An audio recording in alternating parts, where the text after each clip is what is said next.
Chapter 377. The Bet. 1. Lung Ruoxua took the card and casually glanced at it. Seems this guy is quite rich because this is actually an anonymous silver card.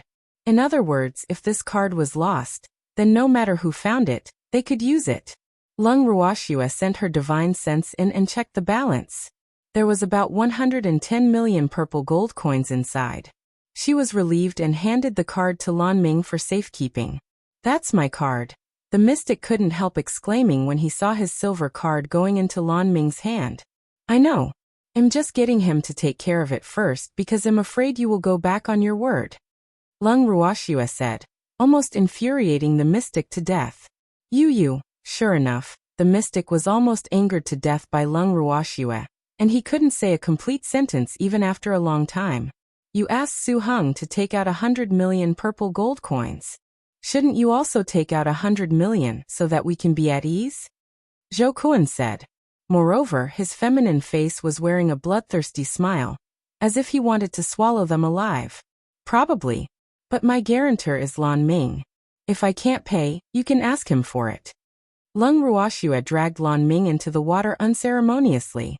Moreover, what she implied was that they could not trust her, but couldn't they trust Lan Ming? Alas! Lan Ming beside her sighed. He really wanted to cry in his heart. What did this have to do with him? Why did she drag him into it? He was very innocent, okay? Do you need Lan Ming to take out 100 million purple gold coins to reassure you? Lung Ruoxua asked very innocently while blinking. No. There's no need. I believe President Lan won't renege on the debt, the mystic Su Heng hurriedly said. He knew that his president didn't get along with Lan Ming. However, the president could go against Lan Ming and look for trouble with him everywhere, but he didn't have the guts. President Zhou, as the actual parties involved, we have no objections. Do you have any objections? Lung Ruoxua said with a spurious smile as she looked at the gloomy Zhou Kuan. Moreover, her meaning was obvious. She was telling Zhou Kuan not to be a busybody. I have no objections. Zhou Kuan looked at Su Heng resentfully. Your president doesn't seem to have a good temper. Do you want to consider changing your branch? Lung Ruoxua asked understandingly. But she was thinking Su Heng? What's his relationship with the Su family? No. There's no need. Our president is a good person, Su Heng quickly said with a pale face. Alas! Look at how scared you are. It's most likely because you've suffered under President Zhou's abuse for a long time. You don't even dare to resist anymore, Lung Ruoxua said in realization, her face full of pity for him. No, it's really not. Su Heng wanted to explain, but Lung Ruoxua didn't give him a chance. There's no need to explain. I understand everything. Alas! What a pity. Lung Ruoxua sighed heavily and stopped talking. Then she turned her gaze to the arena. Not far away, Su Heng was so depressed that he wanted to bang his head against a wall. How could this be? What happened? He was a little lost. Lung Qingtian and the others smiled silently. In fact, they were already laughing in their hearts. Alas! This girl's ability to trick people was really unparalleled. At this moment, the battles on the other arenas had already ended except for Arena 9. The fight on Arena 9 had also entered an exciting stage. Freak, we're going to get money, Lung Ruoxua said happily as she leaned in Freak's arms. 100 million purple gold coins. This was the reward for first place in the competition. She didn't expect to earn it so easily. Lass, can you buy me some materials when you have money? Old Zao's eyes glittered as he looked at Lung Ruoxua expectantly. What materials? Lung Ruoxua looked at old Zao doubtfully. They already had enough materials, so why did he still want to buy more? I need some flowing golden sand. We don't have much left, old Zao explained. This thing is very expensive. 2 drops of cold sweat dripped down Lung Ruoxua's forehead. Why does old Zao always want good things? 100 million purple gold coins probably can't buy much flowing golden sand. Old thing, you want to spend all the money that little girl worked so hard for? Old man roared with displeasure while glaring at old Zao. Although he wasn't an artificer, he knew the value of the flowing golden sand very well. This thing was basically sand, but it was golden and produced in the deep sea. It was very difficult to mine, so it was very expensive. It is useful. Lass, you have to believe me. Old Zhao said aggrievedly. Don't we still have more? Isn't there enough? Lung Ruoxua asked in puzzlement. Not enough. I need a lot of it to refine the equipment I want. Old Zhao explained. Oh, then let's ask Blackie later to see if he has any. If not, we'll buy more, Lung Ruoxua said after some thought. Yes. Hee lass, you definitely won't regret it, Old Zhao said mysteriously. Lung Ruoxua nodded slightly and shifted her gaze back to the stage. The first 10 matches of the competition finally ended with the linen-clothed man's final strike on Arena 9. Although the linen-clothed man won the final victory by defeating the strong as the weak, he also paid a tragic price and was seriously injured. It was still unknown whether he could participate in the competition tomorrow. It's only the first round. Do they have to work so hard? Old Zhao was a little speechless. If they lost, there was still a chance. Why did they have to work so hard? He really couldn't understand. This is a good opportunity to soar into the sky. Any normal person will want to grasp it, Lan Ming said. Little Lan, do you mean that we're not normal people? Lung Ruoxua said with a mischievous smile. That's not what I mean, Lan Ming said fearfully. He really thought so, but he didn't dare to say it out loud. Boo! He realized that his guts had become smaller and smaller since he met Lung Ruoxua and the others. Why did he suddenly become so useless? Chapter 378. The Bet 2. Little Snowy, this is the money you won. Lan Ming quickly handed over the silver card in his hand, hoping to divert Lung Ruoxua's attention. Lung Ruoxua waved the silver card in her hand and said to Su Heng, the outcome has been decided. I won. There's more than 100 million purple gold coins inside. Su Heng said furiously through gritted teeth. Yes. I'll return the change to you. Lung Ruoxua smiled nonchalantly. There's no need. I don't care about that bit of money, Su Heng said gloomily. He was just angry that this woman was so smug. Thank you, Lung Ruoxua said lightly and whispered a few words in Zheng En's ear. Then Zheng En left his seat. Schwer, where is Zheng En going? Freak asked curiously when he saw Zheng En leave. Where do you think? Lung Ruoxua said mysteriously. Could it be? Freak raised his eyebrows slightly in realization. Alas! He already guessed it. Buddha said. Not allowed to say, Lung Ruoxua said like a charlatan. The matches on the arenas continued in full swing. Lass, it's my turn. Old Zhao suddenly said when the matches for the day were almost 1/3 done. Good luck. I'll wait for your good start, Lung Ruoxua said calmly. No problem. Leave it to me, Old Zhao said confidently. Then he strutted up the stage proudly. You're just a mystic. How dare you be so arrogant? Su Heng snorted coldly not far away, and his voice drifted into Lung Ruoxua's and the others' ears. Surnamed Su, shall we continue gambling? Lung Ruoxua smiled provocatively. Fine. Who's afraid of you? Su Heng, who couldn't stand being provoked, said hot-headedly. How much money do you have? Lung Ruoxua asked worriedly. Su Heng looked at Lung Ruoxua vigilantly and asked nervously. What do you want? Don't be scared. I don't want to rob you. I just want to bet a bit bigger. What do you think? Lung Ruoxua comforted with a smile. Su Heng looked at Zhou Kuan and then asked. How big do you want to bet? Tell me how much money you have before I decide on how much to bet. Lung Ruoxua had already set a trap, and was waiting for her prey to take the initiative to jump in. I still have 1.2 billion purple gold coins on me, Su Heng said. Oh, we have a total of 8 people now. We will all go on stage to compete in a while. Each match will be 100 million. For every correct guess, the loser will have to pay the winner 100 million purple gold coins. If you guess all 8 matches correctly, I will pay you 1.2 billion purple gold coins, and vice versa. What do you think? Do you dare to bet? Lung Ruoxua asked calmly. What's there to be afraid of? Don't regret it if you lose, Su Heng said confidently and proudly. He had already received President Zhou's signal just now, so he was very confident that he would definitely win. Since I proposed this bet, I'll let you choose. But before you choose, I have to check your money because I'm afraid of you lying to me. Lung Ruoxua said very seriously with the word worry written on her face. Here. Open your eyes wide and take a good look. I have a lot of money. Su Heng threw Lung Ruoxua another silver card without hesitation. After receiving the silver card, Lung Ruoxua did the same thing. She checked it and handed it to Lan Ming. Is President Lan your guarantor again? Su Heng asked gloomily. He couldn't understand why he couldn't get his money back after he took it out. He really couldn't accept it. Haha, you've become smarter. Alright, you can choose now.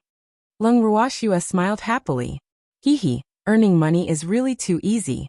Lan Ming looked at the silver card in his hand and looked at the foolish Su Heng, whom Lung Ruoxua had schemed against, with some pity.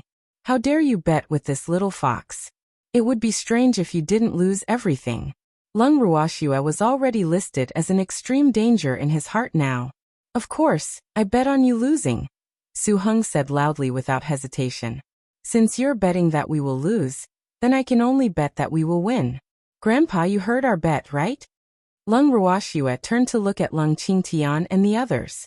Yes, we will try our best. Lung Qingshan's mouth twitched helplessly. Granddaughter, this move of yours is really too ruthless.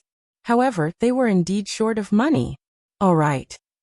Lung Ruoxua was very satisfied with the reactions of her grandfather and the others. Wait, Su Heng took out 1.2 billion. What about you? What if you don't have money? Zhou Kuan couldn't help interjecting again. President Zhou, the parties involved have no objections. Why are you being nosy? Lung Ruoxua said coldly. Moreover, I have a guarantor. Do you think President Lan can't pay 1.2 billion purple gold coins? Lung Ruoxua continued to ask. You. Damn it. Do you know who you're talking to? Sun Meilin, who forgot how she had suffered earlier, couldn't help saying. Little Snowy, I want to sneeze again, Icy said lightly, scaring Sun Meilin so much that she quickly shrank into her seat, afraid that she would be sneezed on again. Haha, little Icy, bear with it. Lung Ruoxua caressed Icy's head and comforted him with a smile. While they were speaking, the battles on the stage had already begun. Old Zhao was on arena too. Although his opponent was an elementary mystic, and Old Zhao had just advanced to mystic not long ago, the opponent's strength was only slightly higher than his. On arena 2, Old Zhao's not very big eyes were looking at his opponent with a bright glow. Although his opponent was an elementary mystic, Old Zhao had many means, so he wasn't afraid of this person. Admit defeat, the elementary mystic said as if he was bestowing a gift. I should be the one saying that, Old Zhao said calmly. Chapter 379. The Bet 3. Don't you know that there's a difference between us? You are bound to lose, and your life might be in danger, the mystic reminded seemingly kindly. But in his heart, he hoped that the old man in front of him would admit defeat himself, so that he wouldn't have to fight. Moreover, he could conserve his energy and focus on the next match. So what? Wasn't there a battle just now where the weak defeated the strong? Old Zhao said nonchalantly. But that person can't participate in the later rounds at all. His injuries are so severe. So what if he won? The mystic continued persuading. It's better to win than to lose. Are you going to fight or not? Don't waste my time. Just admit defeat if you don't want to fight. Old Zhao said impatiently. Damn, some of the fights were already over, but his opponent was still beating around the bush. Humph. Since you want to die so badly, I'll fulfill your wish. The mystic was angry. He even felt that his good intentions were treated as ill intent. It would have been better if you were this straightforward earlier. Then Old Zhao immediately launched an attack directly. His fiery red mystic power pounced at his opponent like a fire dragon. The mystic hurriedly used an earth attribute mystic skill to block the fire dragon's attack. At the same time, he summoned his contract beast, planning to fight 2 against 1. His contract beast was a giant black snake of about 100 meters long, with a thick snake body that coiled around the arena. Its cold snake eyes were staring at Old Zhao. TCH, you have a beast. Don't I have one? Old Zhao was unwilling to be outdone, and also summoned a beast. He glanced at his opponent's beast disdainfully. Just an ugly lousy snake. How dare it show off? That's impossible. How can you have a dragon as a contract beast? The mystic asked in disbelief as he looked at the dragon flying in the air. This was a genuine dragon. Dragons were definitely at the top among beasts. Moreover, the one in front of him was actually a fire dragon, which had a higher status among dragons. This dragon's strength wasn't much higher than his ink snake, but the innate bloodline advantage of dragons was incomparable to that of ordinary beasts. Just as he thought this, the giant ink snake fell into a daze after seeing that its size was inferior to the dragon's enormous body. After returning to its senses, it dropped its head without any might or power, and its giant snake body was trembling. Although they were both level 3 divine beasts, the bloodline of dragons was much higher than its bloodline. This innate bloodline pressure was something it couldn't resist at all, unless its strength was much higher than this dragon's strength. Otherwise, it wasn't a match for this dragon at the same level. There are many impossible things in the world. Old Zao said nonchalantly. Are we still going to continue fighting? Old Zao asked immediately. No, I admit defeat, the mystic said. How could he fight now? Didn't he see that his ink snake didn't even dare to raise its head in front of the fire dragon? Good. Those who know the facts are smart. You have prospects, old Zao praised. But he was feeling smug. It was really too easy to win this match. Referee, I admit defeat, the mystic said to the referee. The referee nodded and announced loudly, Old Zao victory. Old Zao won his first match, jumped off the stage happily, and jogged back to his team. Haha, lass, I won. Old Zao smiled joyfully. Lung Ruoxia nodded slightly, and then glanced at Su Heng before turning her gaze to the stage. It's only right to win. What's there to be so proud of? Old man said coldly. He didn't like this old fellow being too proud. I'm talking to lass. Why are you interrupting? Old Zao roared back in displeasure. Stop arguing. Don't let outsiders laugh at us. You only won one match and we still have to win 7. It's too early to be happy now, Lin Liang said. What do you mean? Old Zao's face was full of question marks as he looked at Lin Liang. Ruoxia made a bet with someone, so we have to win all of them. Lin Liang explained calmly with a very strange expression on his face, because he was very sure that if Su Heng bet that they would win, the girl would definitely make them deliberately lose. Oh, then what's the bet? Old Zao was very curious. If we win all 8 matches, that Su Heng will lose 1.2 billion purple gold coins to us. Lin Liang said. 1.2 billion? Haha. Old Zao was stunned for a moment before laughing hysterically. This girl is really too evil. We're going to be rich this time. The unlucky Su Heng actually dared to bet with our girl. It would be strange if he doesn't go bankrupt this time. Not far away, Su Heng's face darkened as he mocked. You're really inexperienced. You only won 100 million. Do you have to smile so happily? You who have seen the world. Don't cry later. Old Zao reminded kindly. This young master can still afford to lose this bit of money, Su Heng said nonchalantly. He was a direct descendant of the Su family after all.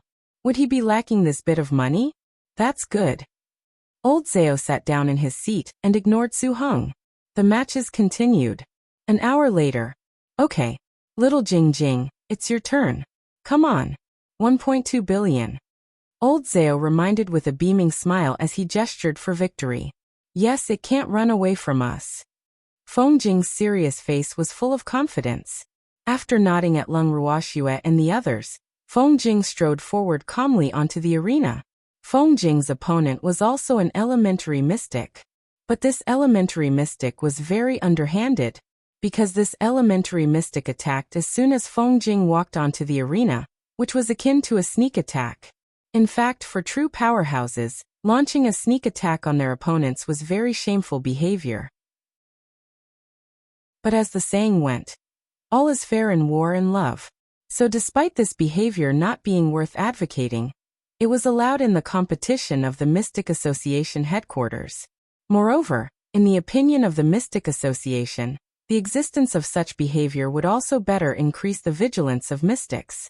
Therefore, an increasing number of mystics like to play dirty in order to win the competition. Chapter 380. You're blocking the way. 1. Feng Jing was about to climb the last step onto the arena when he suddenly felt a piercing cold light coming at him. He dodged the attack and jumped onto the arena with a light spin. On the arena, Feng Jing's pitch-black eyes stared coldly at his opponent. The aura on his body was not at all inferior to that of the elementary mystic. Feng Jing originally didn't intend to kill anyone. Although he was addicted to martial arts, he wasn't a bloodthirsty person. Moreover, he had always felt that since it was a competition, he should stop when the outcome was determined. Why take someone's life? But the actions of this person in front of him had completely angered him, so he didn't intend to show mercy. After making his decision, Feng Jing immediately retaliated.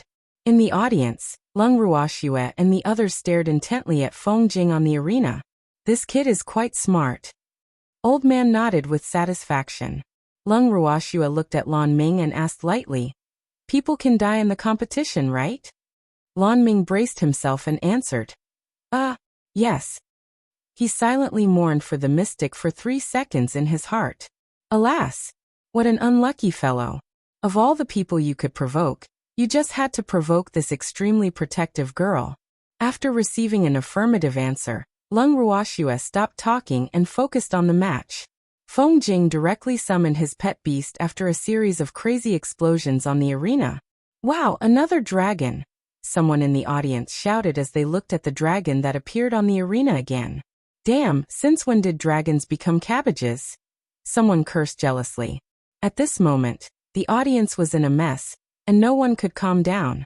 Lan Ming was also a little dumbfounded as he looked at the giant beast in the sky above the arena for a long time. After returning to his senses, he couldn't help reaching out to wipe the cold sweat on his forehead. What the heck? Lung Ruoxue and the others actually have 2 dragons. Dragons were very proud spirit beasts, and they had never bothered to contract with humans. Moreover, dragons were so powerful that no one dared to compel a contract with them at all. Alas! He really didn't know how they did it. "Little Snowy, you didn't tell me that you have 2 dragons as contract beasts." Lan Ming complained while looking at Lung Ruoxue resentfully. "What's there to show off about?" Lung Ruoxue asked nonchalantly.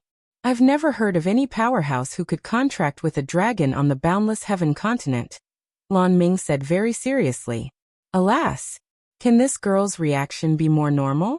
Why is she so calm?" "That's because you're too inexperienced. Dragons are nothing special." Icy, who had been sleeping with his eyes closed, suddenly said. Lan Ming was very depressed. This puppy actually said that he was too inexperienced. How did I end up being despised by a puppy? Haha. Little Icy said it so well.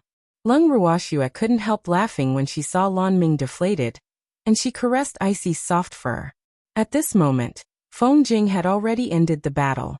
His opponent had been crushed into a meat patty by his enormous dragons, but couldn't be more dead.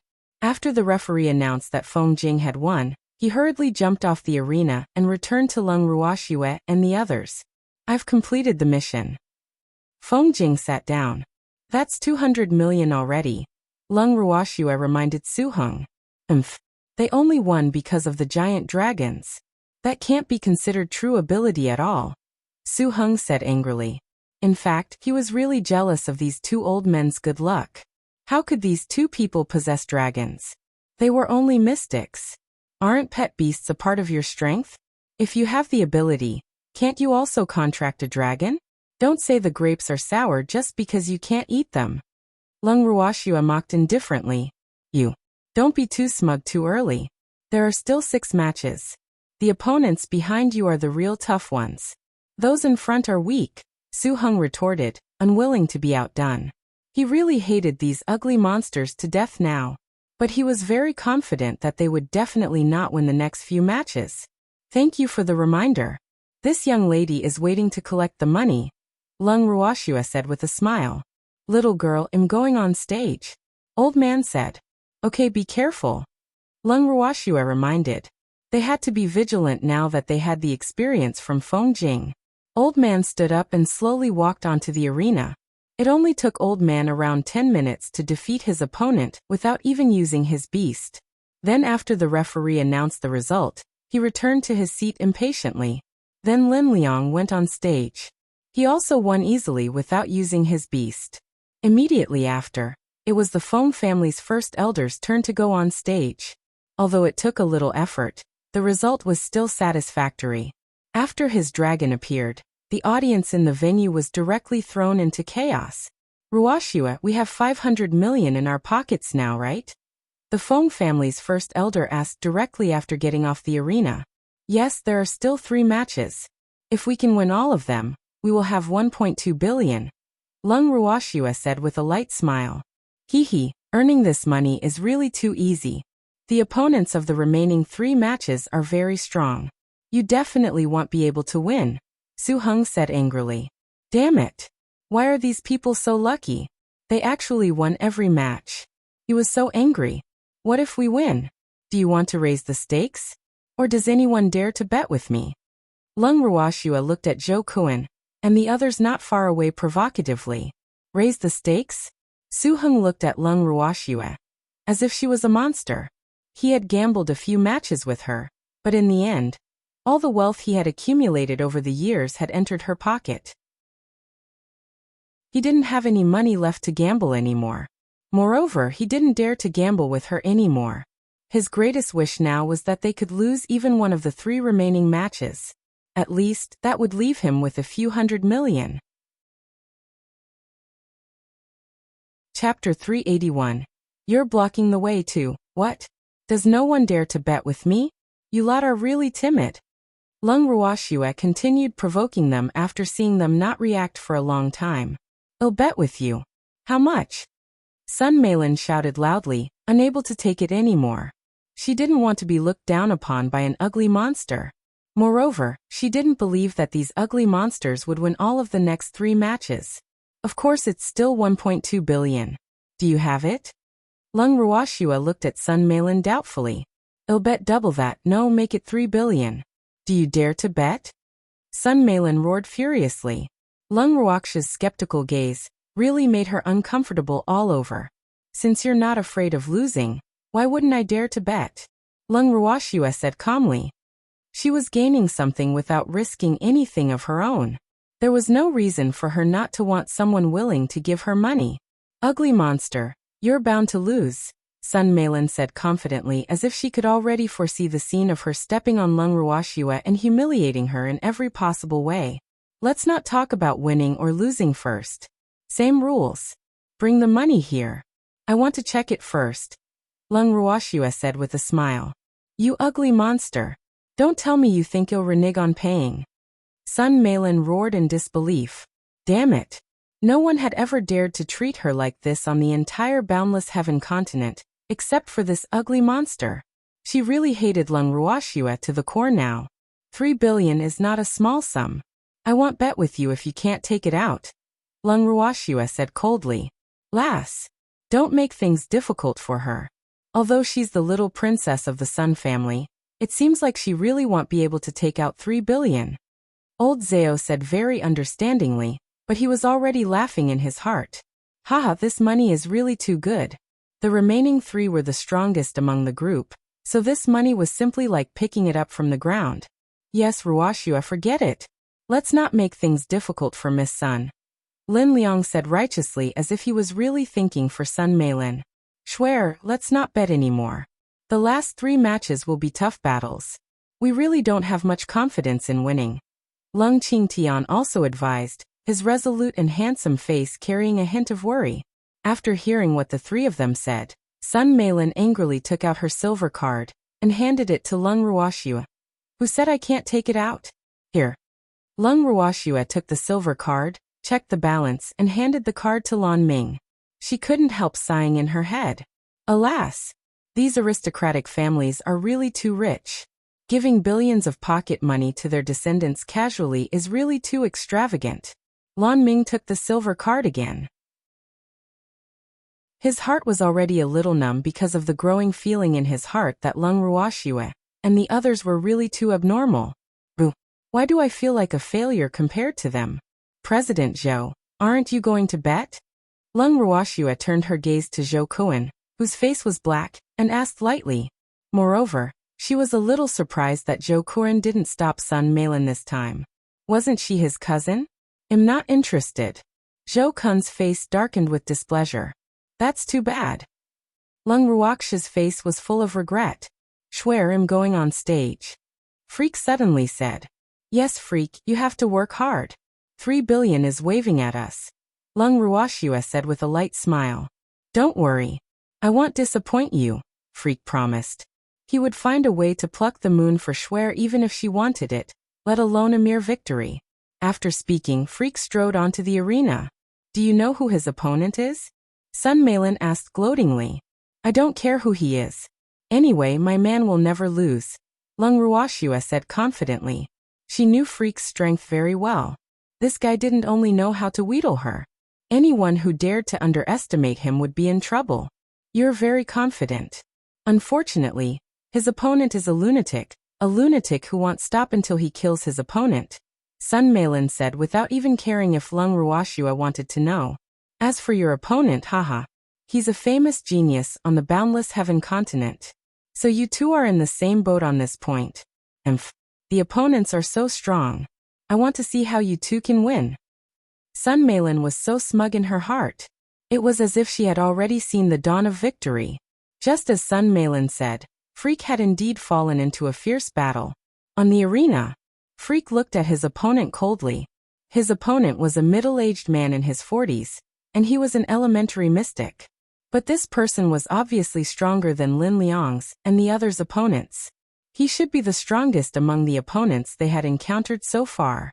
Moreover, this person's attacks were very ruthless, and many of his attacks were trying to kill Freak. But Freak easily resolved them, and this completely angered this person. Damn it! Why do you keep hiding?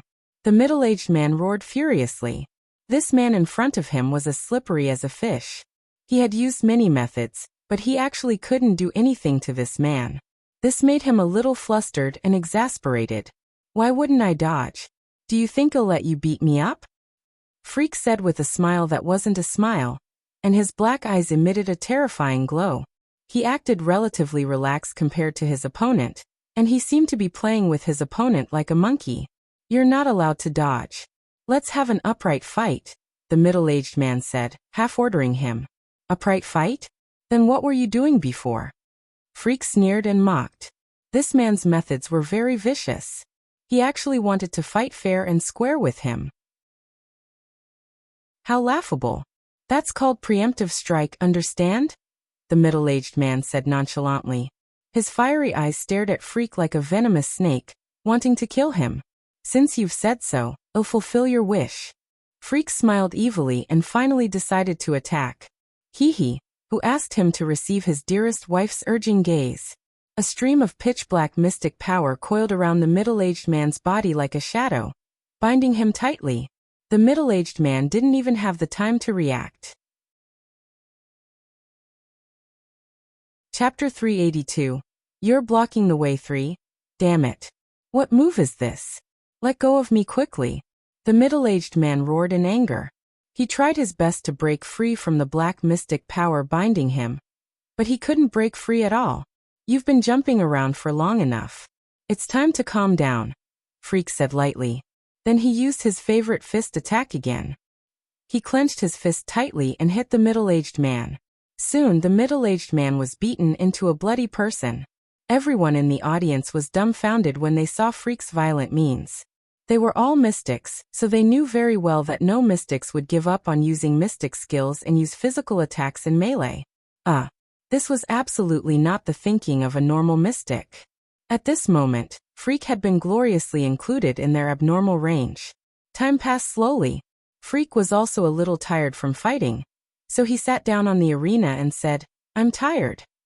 I'll rest before I continue fighting.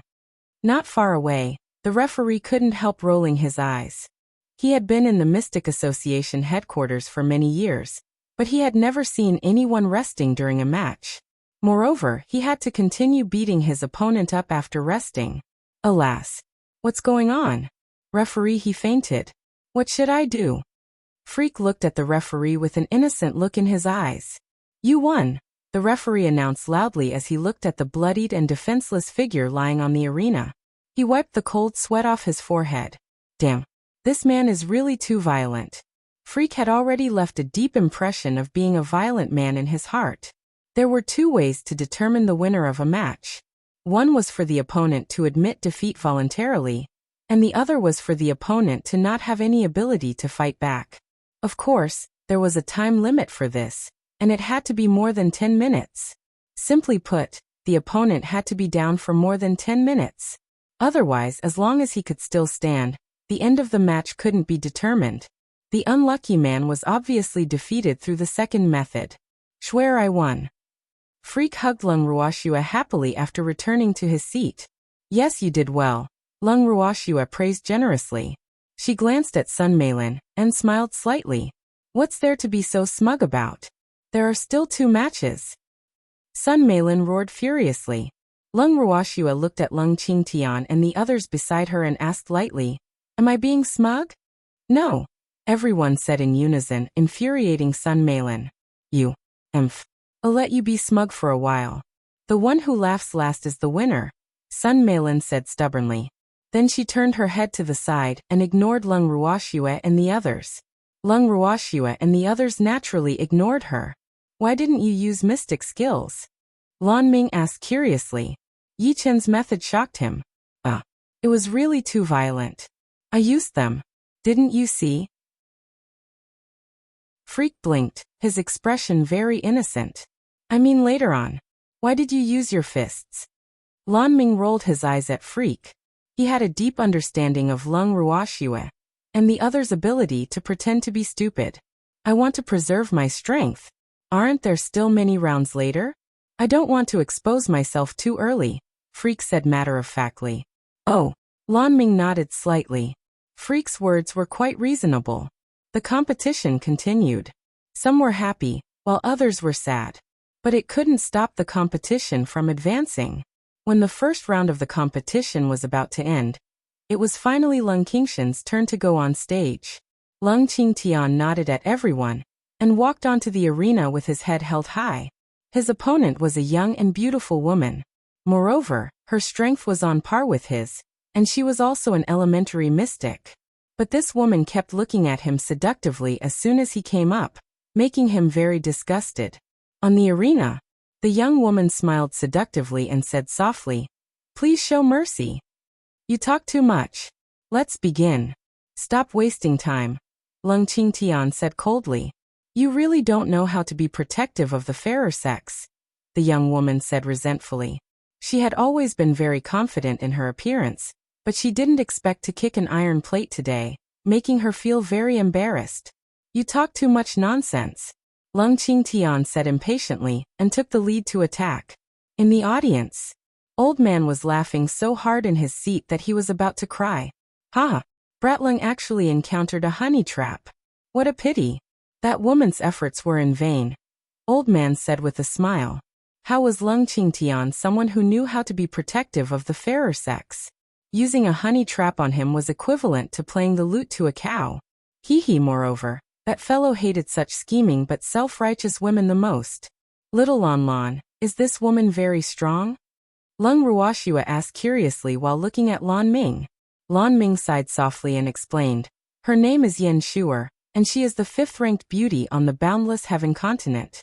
Her strength is on par with your grandfather's. But she has many means to deal with men. Many powerhouses have knelt under her skirt and obeyed her orders. Do you think she can seduce my grandfather with that bit of beauty? She's not even as good-looking as my maidservant. Lung Ruoxua said disdainfully. It was said that beauty was a woman's greatest weapon, and she couldn't care less if it was used on others, but using it on her grandfather wasn't something she could tolerate. Little Snowy, Yan Shuer has many powerhouses by her side. Lan Ming couldn't help reminding her. What he implied was that she shouldn't provoke her. Unfortunately, how could Lung Ruoxua do as he wished? Would someone who didn't even care about the little princess of the Sun family be afraid of Yan Shuer? If she doesn't provoke me, I naturally won't take the initiative to cause trouble, Lung Ruoxua said lightly. While the two of them were talking, Lung Qingtian had already defeated his opponent cleanly on the arena. It was the first time Yan Shuer had been carried off the stage. Chapter 383. You're blocking the way for? Wow. This person really doesn't know how to be protective of the fairer sex. He's actually willing to be ruthless to such a great beauty. That's right. But watching a beauty get beaten up is also quite enjoyable. After Leng Qingtian won, the audience erupted in an uproar. Many people discussed it and more people gloated. Leng Qingtian walked down the arena calmly and was about to return to his seat when he was stopped by a tall, burly man as he passed by the audience aisle. I want to challenge you, the burly man said angrily, his deep eyes full of killing intent. Wow, Yan Shuer's lover is going to avenge her. A mystic monarch is actually challenging an elementary mystic. How embarrassing. The audience began to discuss again, and Leng Qingtian learned the identity of the man in front of him from the gossip. This mystic monarch was that woman's lover. But they were on the arena just now, and it didn't matter if they were dead or alive. But now that he was off the arena, Leng Qingtian really didn't have much patience to tangle with him. Move aside. You're blocking the way. Leng Qingtian said with cold eyes. Humph. So what if he was a mystic monarch? He didn't believe that a mystic monarch would dare to kill him in public. I told you I want to challenge you, the burly man repeated, unwilling to give up. In order to avenge his woman, he didn't even care about his identity and the rules of Carefree City. I refuse, Leng Qingtian said coolly, and wanted to bypass the burly man. But the man blocked him like a small mountain. Don't you dare to accept the challenge? I've never seen a mystic as cowardly as you. The burly man provoked with contempt. I've also never seen a mystic as shameless as you. A mighty mystic monarch is actually challenging me, an elementary mystic, and even asked if I dared to accept the challenge. I really don't know if I'm an idiot or you're an idiot. Leng Qingtian said coldly in a somewhat overbearing manner. He was a great general after all. As the saying went, you shouldn't lose your manners even if you lose. Although he was not as strong as this man, he absolutely couldn't lose in terms of imposing manner. Leng Qingshan's words resonated with many people in the audience. On the boundless heaven continent, things like the strong bullying the weak were not uncommon, and many people didn't have Leng Qingshan's imposing manner, boldness, and guts. So at this moment, they were rather impressed and respectful of Leng Qingtian because he spoke their innermost thoughts. Grandpa, what's the matter? Leng Ruoxua walked over with freak after sensing the strangeness. It's okay. I just met someone blocking my way, Leng Qingtian explained softly and signaled his granddaughter with his eyes to be at ease. Leng Ruoxua looked at the unfamiliar burly man and said lightly, seems like he's not a good dog. Ugly monster. Who are you calling a dog? The burly man was furious when he heard someone calling him a dog. Isn't there a saying that good dogs don't block the way? Of course, it's about the person blocking the way. Leng Ruoxua explained with a smile.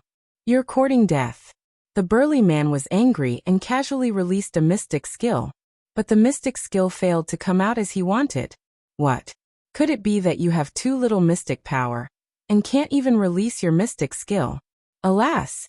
You have to cultivate properly. Don't challenge others all day for a woman. Be careful not to kick an iron plate and even lose your life, Leng Ruoxua advised earnestly like an elder, her watery eyes still carrying an expectant gaze as if she had high hopes for him. The burly man was stunned by Leng Ruoxia's lecture. Even the audience close to them was dumbfounded for a moment. They exclaimed in their heads, damn, this woman is really too awesome. She even dares to educate a mystic monarch. Grandpa, let's go back to our seats, Leng Ruoxua said. Before she left, she looked at the man who was still in a daze with slight disappointment. Okay. Leng Qingtian suppressed his smile and followed his granddaughter back to their seats. As for the burly man, when he returned to his senses, Leng Ruoxua and the others were long out of his sight. An hour later. It's my turn, Leng Ruoxua said as she stood up from her seat. This was already the last 10 matches of the first round. She didn't expect her to appear so late. Little Snowy, you have to be careful, Lan Ming said worriedly. Don't worry. Little Snowy won't lose a strand of hair with me around. Icy promised.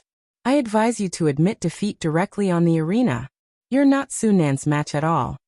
Sun Meilin finally spoke again after a long silence. Moreover, She had an expression of consideration for Lung Ruoxua. Thank you for your reminder. But retreating without fighting isn't my style, Lung Ruoxua said lightly. Since Su Nan was a genius, she had to experience it even more. How could she come on the arena and admit defeat directly? With that, Lung Ruoxua left her seat and jumped onto the arena proudly. On the arena, Lung Ruoxua looked at her opponent indifferently.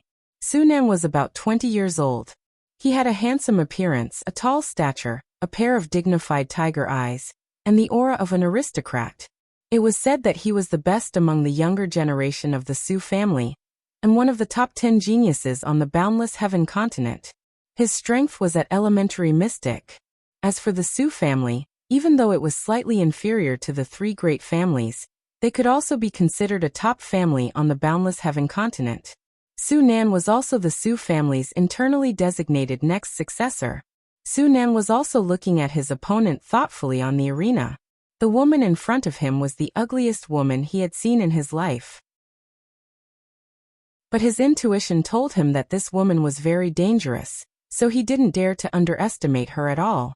Moreover, before he went on stage, Sun Meilin had specially sent someone to tell him that he had to win.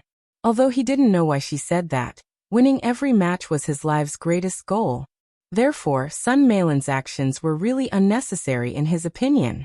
After all, they were not familiar with each other. Chapter 384. Lung Ruoxua vs. Su Nan 1. Can we begin?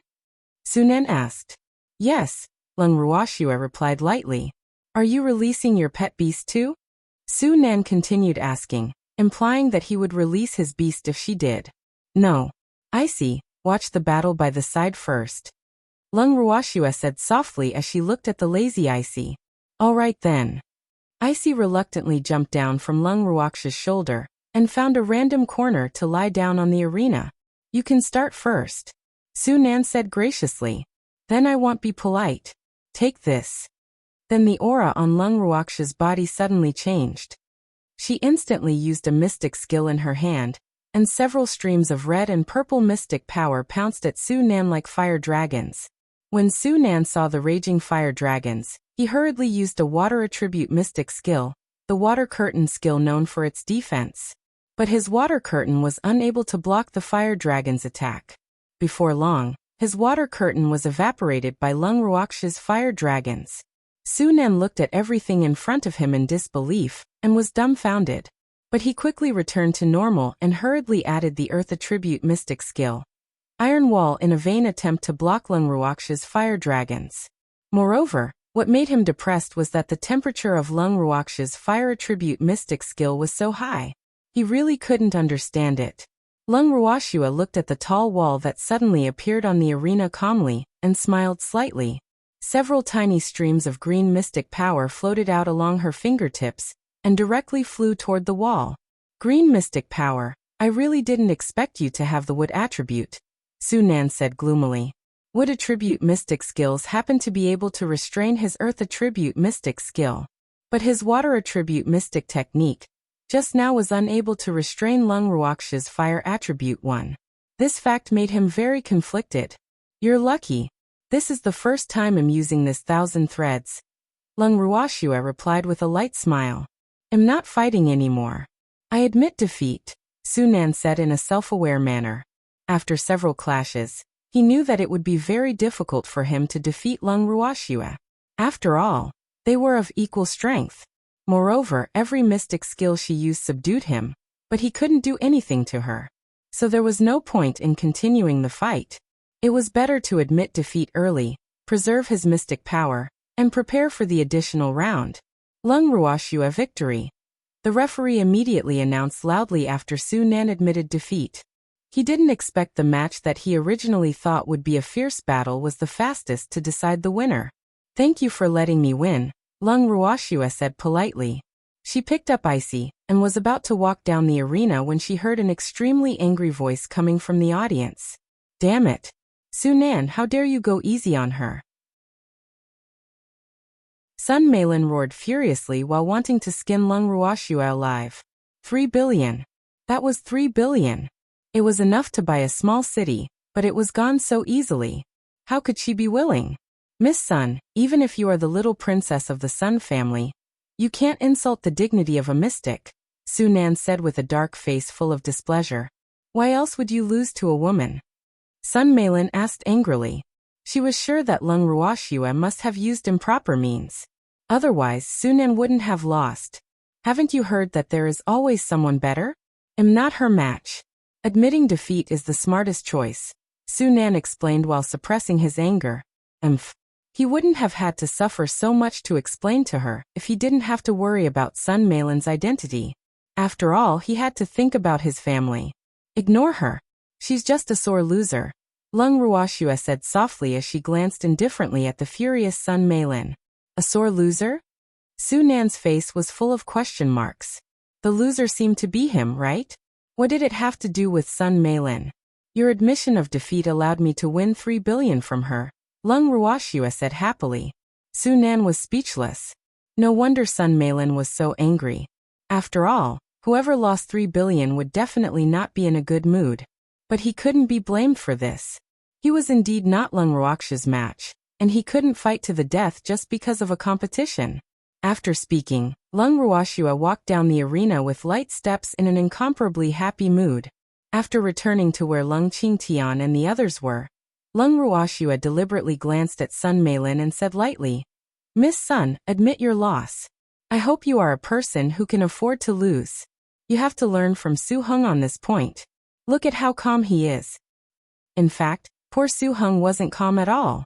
He was simply dumbfounded. Of course I can afford to lose. It's only 3 billion. It's just a drop in the ocean for our Sun family, Sun Meilin said fiercely through gritted teeth as she glared with her beautiful eyes that were shooting flames. She had never hated someone so much in her life, and Lung Ruoxue really made her hate her. She would definitely never let her go. I hope so. Little Lan Lan, can we go now? Lung Ruoxue turned her gaze to Lan Ming. Okay, this is for you. Lan Ming nodded slightly and handed her 2 silver cards. Thank you for safekeeping them for me. Lung Ruoxue took the silver cards and stored them directly in the bracelet.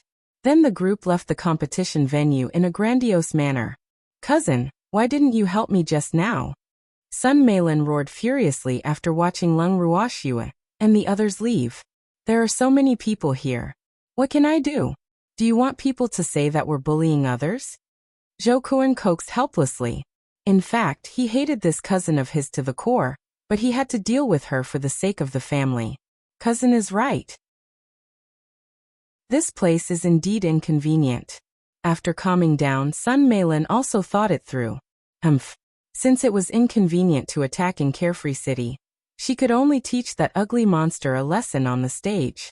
This was her original idea, but it was even more urgent now. Lung Ruoxue, don't blame me for being ruthless. You asked for it. Who asked you to make me angry?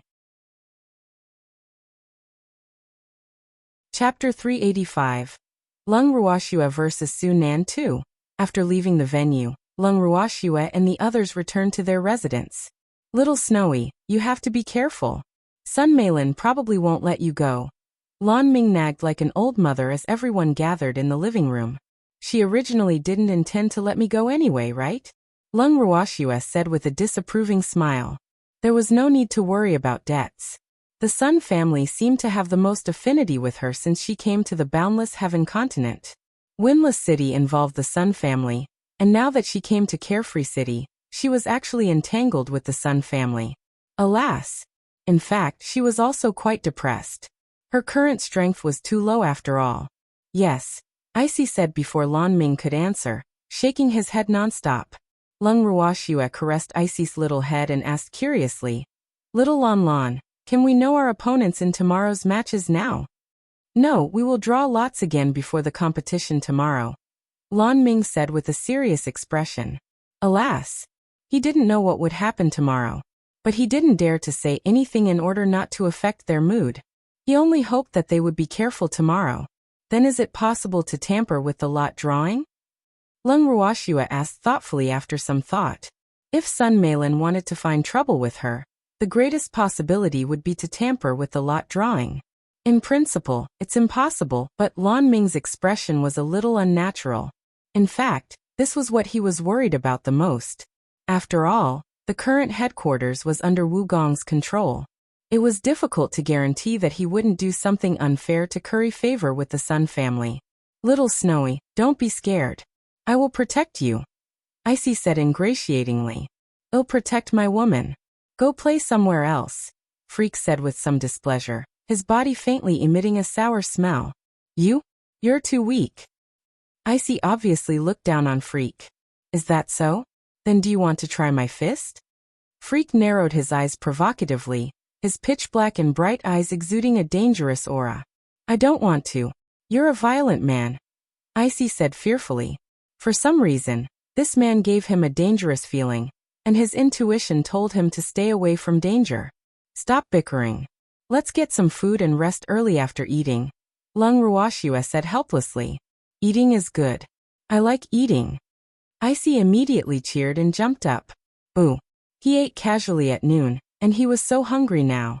After hearing what Lung Ruoxua said, everyone got to work and began preparing dinner. After dinner, everyone returned to their rooms to rest. The next day, at the competition venue, as soon as Lung Ruoxua and the others entered, Lan Ming, who came to the venue to draw lots first, appeared in front of them with a serious expression just like yesterday. What's wrong with you? Did someone bully you? Lung Ruoxua couldn't help teasing. Lan Ming was about to say something when old Zhao interrupted him. Our opponents are very strong again, right? Old Zhao said in realization. Hee, it's good to be stronger. I can test the power of my new weapon. He had no use for it yesterday. Alas. Lan Ming sighed softly. Even though he had expected this reaction from them, he was still a little depressed. Moreover, their opponents today were not strong but just very difficult to deal with. Let nature take its course. Lung Ruoxua only said 5 words before pulling Freak to where they were yesterday. Lung Qingtian and the others naturally followed closely behind. Lan Ming was stunned for 2 seconds and hurriedly followed. You're in luck today. Your opponents aren't that strong. Sun Meilan's voice sounded from the seats nearby just as Lung Ruoxua and the others sat down. Is that so? Then our luck is really good. Lung Ruoxua smiled lightly and said with slight mockery. Would Lan Ming have that heavy expression if our opponents were really not powerful? Only a ghost would believe her. Of course you're lucky. Even I envy you. Sun Meilan seemed to be in a good mood. What a pity. Luck isn't something to be envious about. Lung Ruoxia's tone was very calm.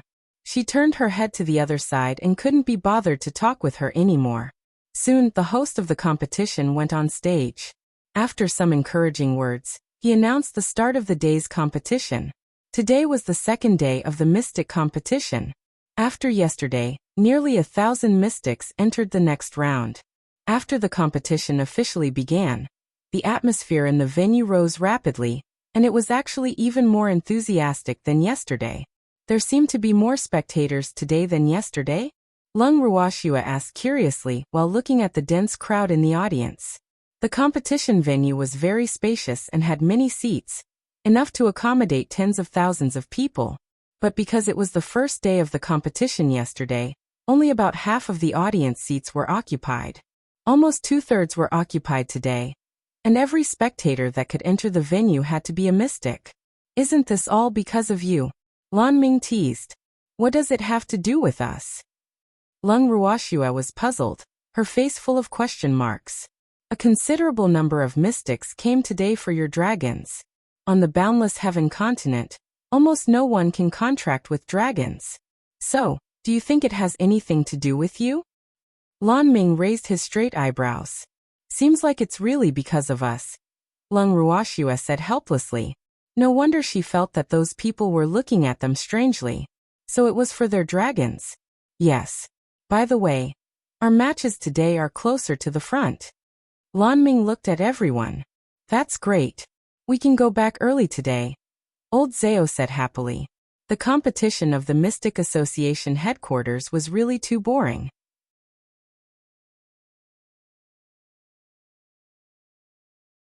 Chapter 386. Lung Ruoxue vs. Su Nan 3 editor.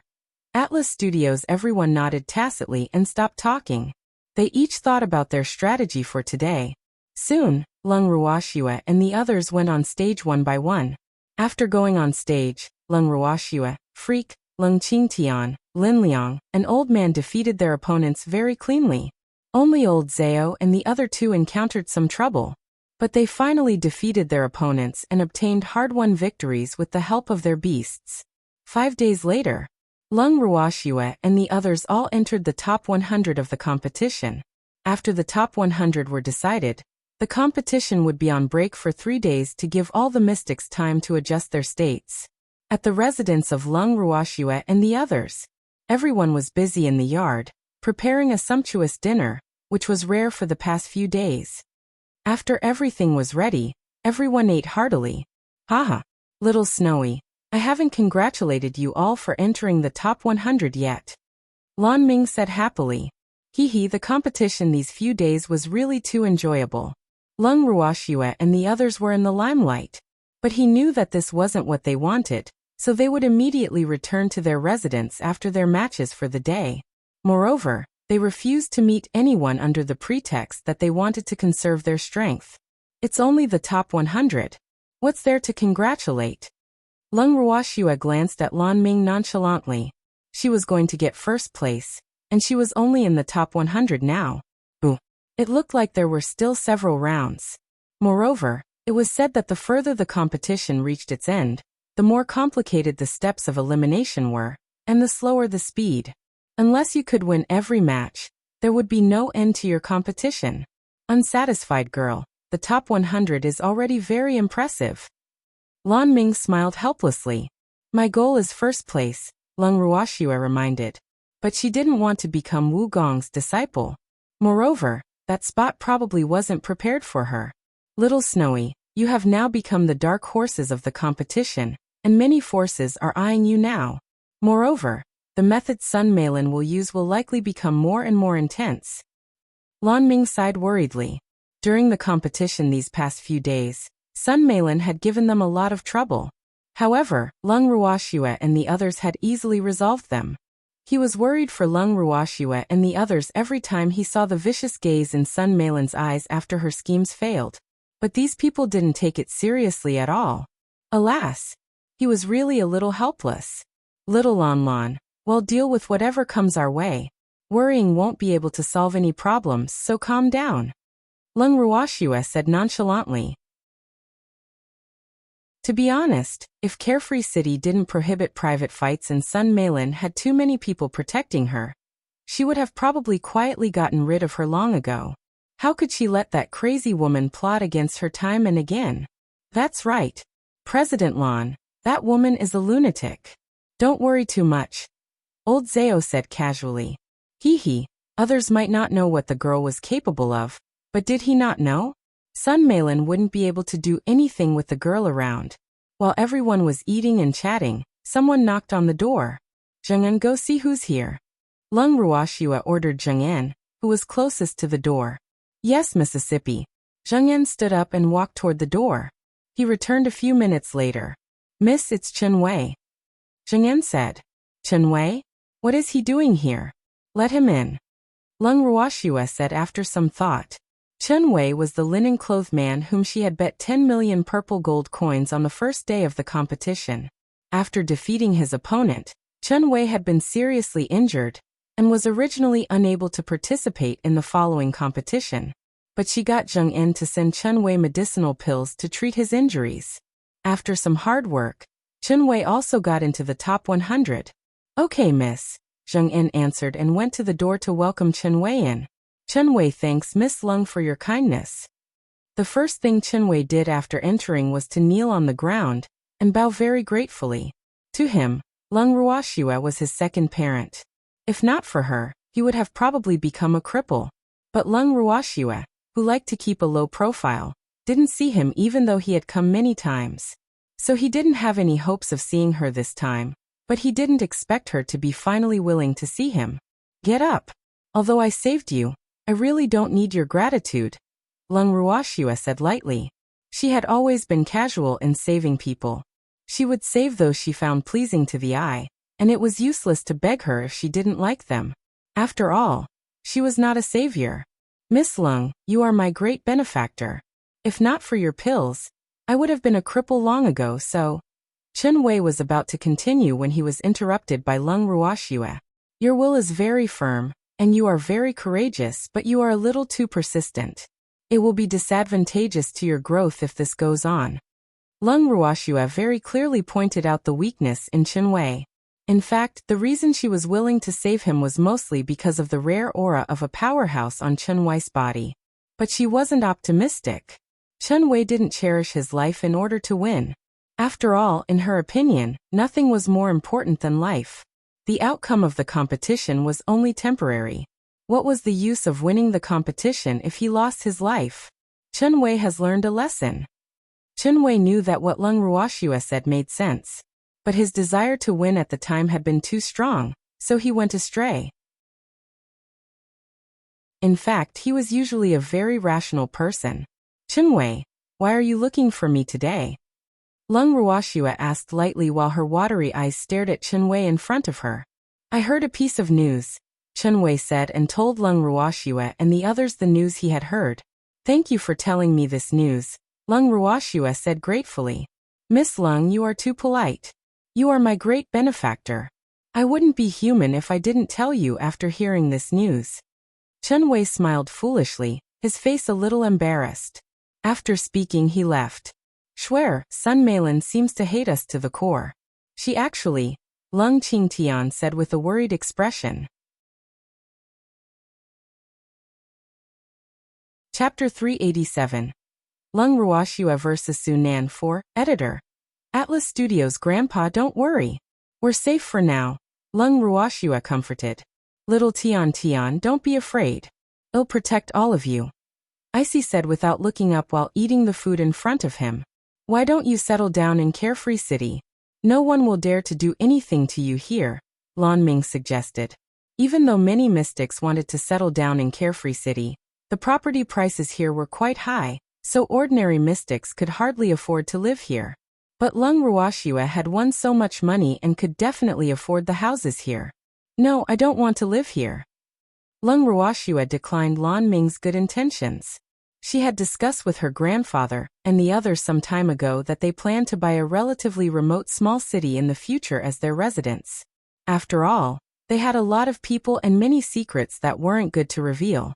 But it's relatively safer here than outside, Lan Ming advised stubbornly. He was really worried about the safety of Lung Ruoxue and the others. There will also be hidden dangers in safe places. Moreover, this place is under Wugong's jurisdiction. If we live here, we could die without knowing why. How sad would that be? Lung Ruoxue didn't want to live in this seemingly safe place. They even had to be wary of some people now that they were staying in the headquarters. However, if they bought a house in Carefree City, those people might not dare to do anything openly, but that didn't mean they wouldn't dare to do anything. After all, the rules of Carefree City were dead, and the headquarters would probably turn a blind eye.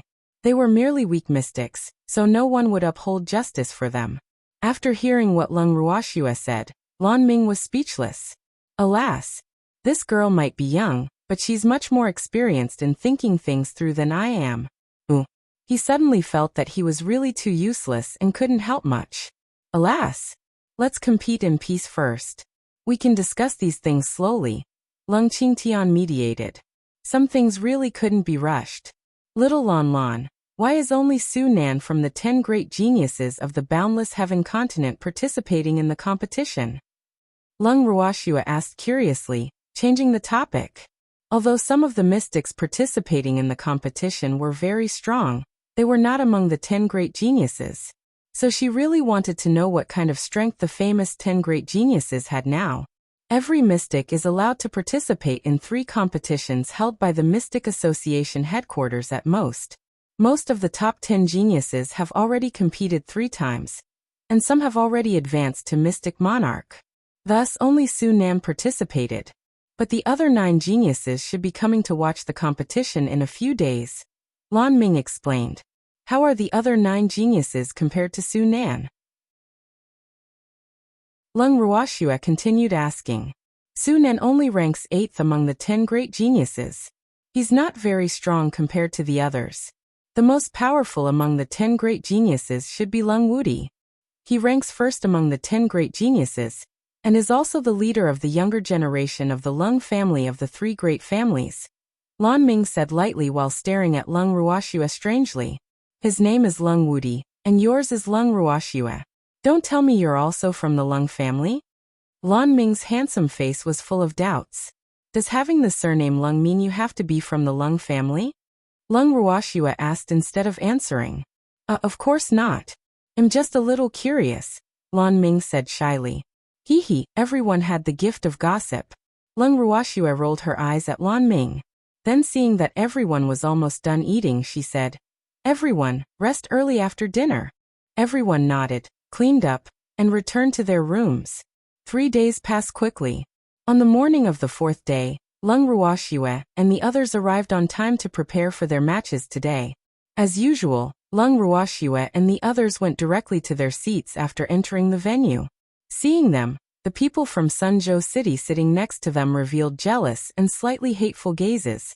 Lung Ruoxue looked at the people from Sunzhou City with a smile that was not a smile. Alas!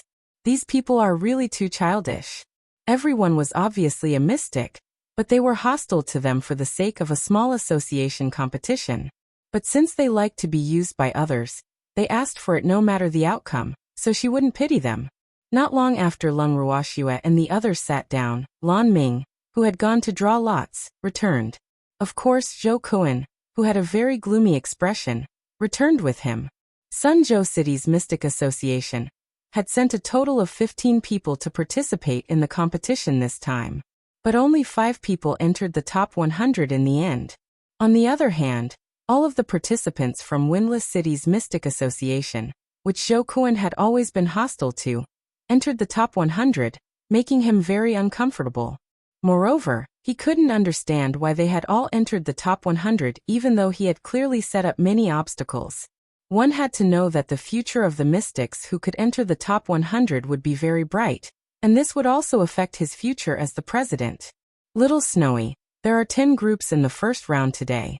If you can all win, there's no need to participate in the additional round, Lan Ming said happily. 10 mystics would be eliminated from today's competition. But he believed that it wouldn't be a problem for Lung Ruoxue and the others to advance to the next round with their strength. Moreover, the 3 weakest people still had dragons in their hands. Their powerful beasts were enough to let them sweep the entire competition. We will try our best to end the battles quickly, Lung Ruoxue said calmly. She had no intention of participating in the additional round anyway. It would be a waste of time.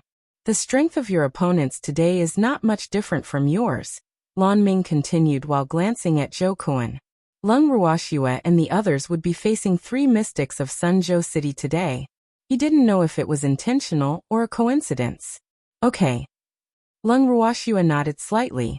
She leaned in Freak's arms, closed her eyes, and pretended to sleep. In fact, she wasn't at all curious about who her opponents were. After all, she had basically understood the strength of those people after competing for a week, so she knew very well that no one among them was her match. But even though she couldn't rule out the possibility that some people had hidden their strength, she wasn't afraid. Chapter 388. The Adorable Beasts Revealing Their Might. 1 Editor. Atlas Studios. Little Snowy. You're in the second group, Lan Ming said. It had been a week since the competition, and he was already used to their calmness, so he didn't expect them to have much of a reaction. Little Lan, there are so many spectators today, Old Zhao said in surprise as he looked at the dense crowd in the audience. From today onward, the competition will become more and more exciting, so there will naturally be more mystics coming to watch it. Moreover, many top forces have sent people to watch the competition. Do you see the new main stage? The representatives of the top forces will be sitting on it. The big shots of the Mystic Association will also be attending the finals, Lan Ming explained.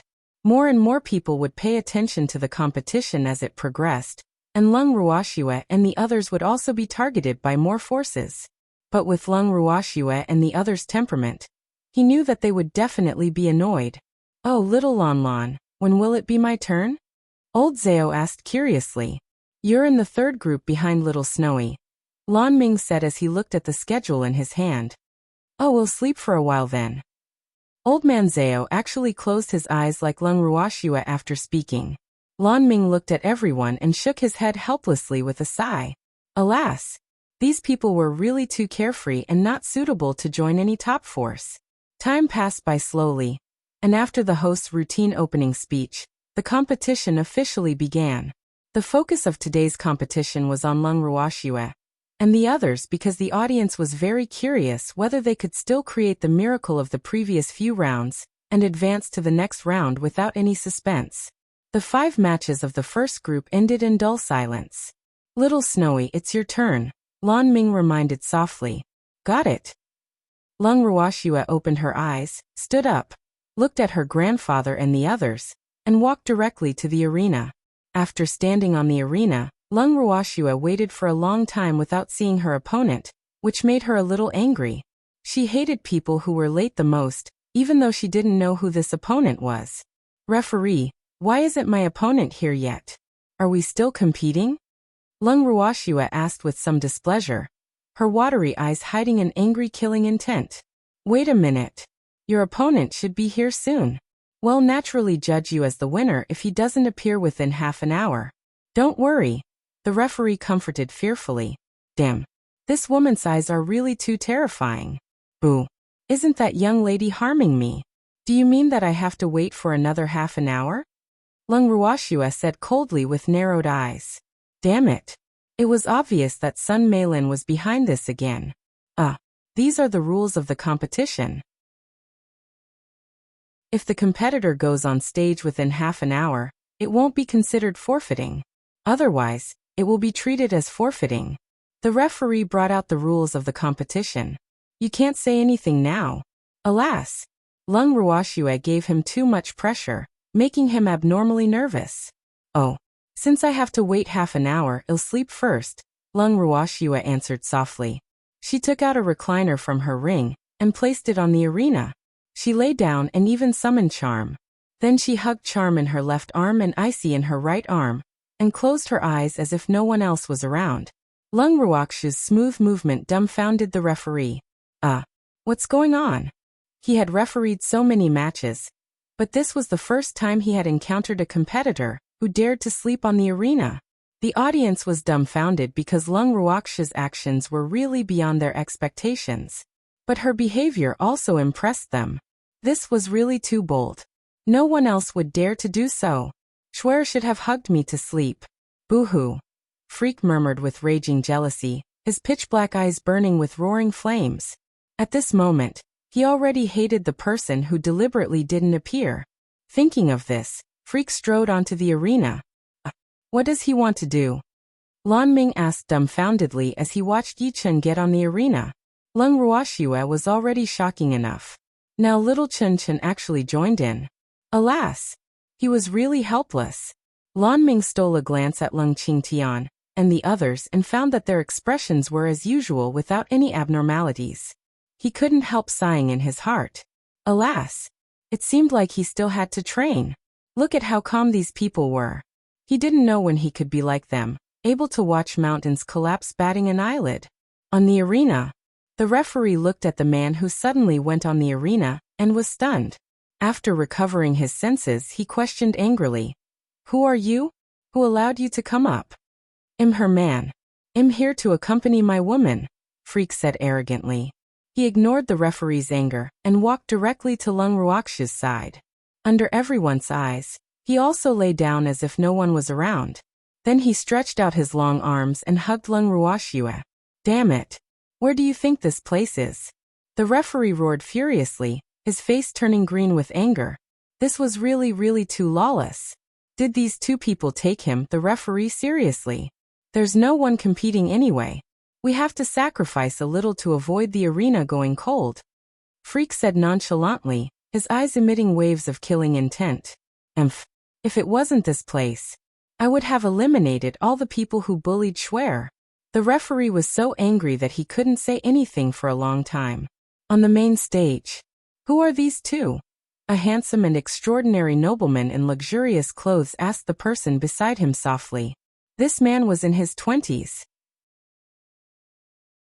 His appearance was incomparably handsome, his temperament was noble like a god, and his pitch-black starry eyes were bright and stunning.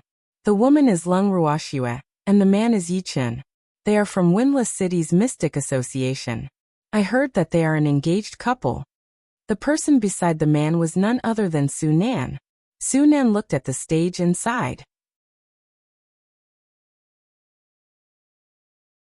Chapter 389. The Adorable Beasts Revealing Their Might. 2 Editor. Atlas Studios. Lung Ruoxue? These two are quite interesting.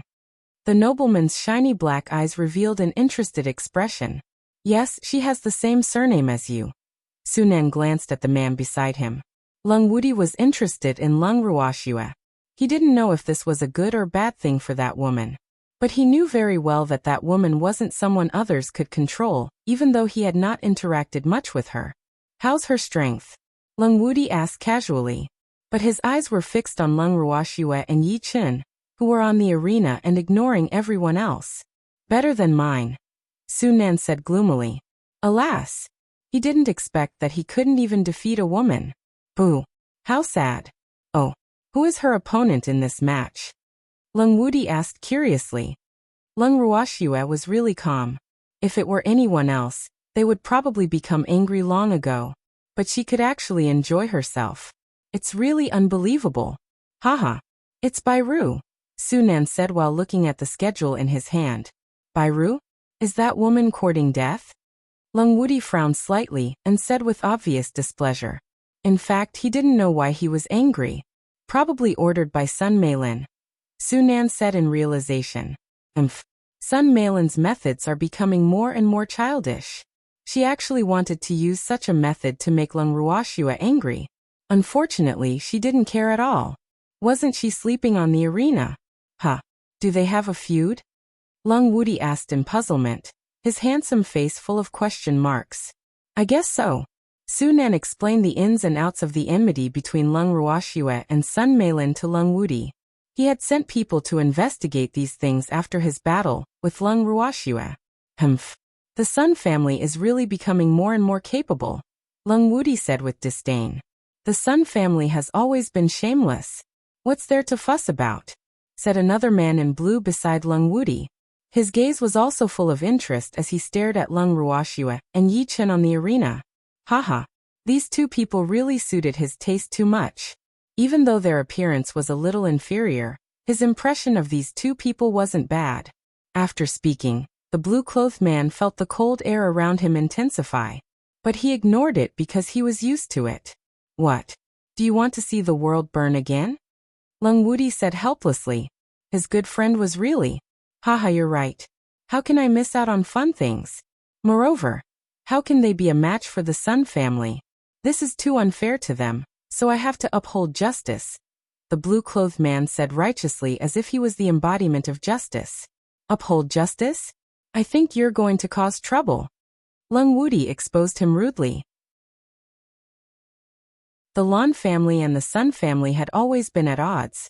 And as the young master of the Lan family, Lan Lai naturally had to spare no effort in causing trouble for the Sun family.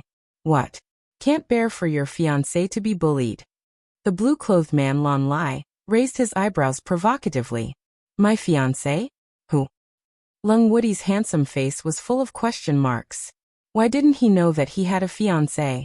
Did his grandfather secretly arrange one for him? Impossible. His grandfather knew his character and shouldn't do such a thing. Sun Meilin, of course. Lan Lai smiled mischievously, his handsome face full of teasing. Sun Meilin had always regarded herself as Lung Wudi's fiancé. Unfortunately, the man didn't know about this at all. Haha, it's really too funny. When did this happen? Why don't I know? Lung Wudi was puzzled. When did Sun Meilin become his fiancé? It's been a long time. Everyone on the Boundless Heaven continent knows, except for you. Lan Lai said happily, his face about to bloom with laughter. Lung Wudi was a little depressed. So everyone on the Boundless Heaven continent knew except for him, the main character. Did the Lung family also know? No one actually told him this news. Actually, you don't have to be too depressed. She can't rely on you. Lan Lai comforted very kindly. Lung Wuti sighed helplessly and fell silent. His gaze was a little envious as he looked at Lung Ruoxue and Yi Chen on the arena. Alas! When will I be as carefree as them? 10 minutes. 20 minutes passed. Lung Ruoxue's opponent was still not on the arena. Lung Ruoxue lay comfortably in Freak's arms as if she didn't have a care at all, ignoring everyone present. Referee, she really doesn't care about such an important match. You should punish her by getting her off the arena. Sun Meilin, who had waited for a long time without getting the effect she wanted, finally couldn't help jumping out and criticizing loudly. Punish her by getting off the stage? Cold sweat dripped down the referee's forehead. This little princess of the Sun family really wasn't afraid. There was no rule that prohibited sleeping on the arena in the rules of the competition. Moreover, if he really punished Lung Ruoxue by getting her off the arena with such a reason in front of so many people, then he wouldn't have to stay in the Mystic Association anymore. Lung Ruoxue, who had been pretending to sleep with her eyes closed, raised her eyelids slightly and said calmly, "What? Miss Sun, are you losing your cool? Lung Ruoxue, you really don't care about the competition." Sun Meilin roared again.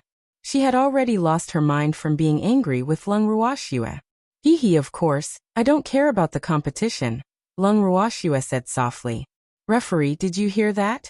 Hurry up and punish this ugly monster who looks down on the competition, Sun Meilin shouted, thinking that her scheme had succeeded. How is it enough to only care about such an important competition? I keep it in my heart.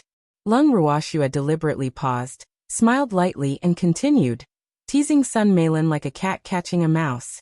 You. Damn it. That's not what you said just now. Sun Meilin roared without caring about her image. At this moment, she looked no different from a shrew. Chapter 390. The Adorable Beasts Revealing Their Might 3 Editor. Atlas Studios. Miss Sun, you were too impatient. I didn't finish speaking. Lung Ruoxue said unhurriedly with a smile. You. Sun Meilin was about to go crazy from anger. She wanted to skin Lung Ruoxue alive. Miss Sun, how many times have I reminded you not to shout in public? You have to pay attention to your temperament. Alas. You will scare away the man you like by acting like this. Lung Ruoxue advised earnestly again. Ha! This Sun Meilin always came knocking on her door to be dealt a blow. She was a little embarrassed, but she was also quite bored. So why should she be polite since someone was willing to be abused? You, Sun Meilin was about to shout. But after Lung Ruoxue's reminder, she remembered Lung Wuti was sitting on the main stage and forced herself to bear with it. It's finally quiet. Lung Ruoxue sighed. Swear you don't have to care about those flies, Freak reminded her.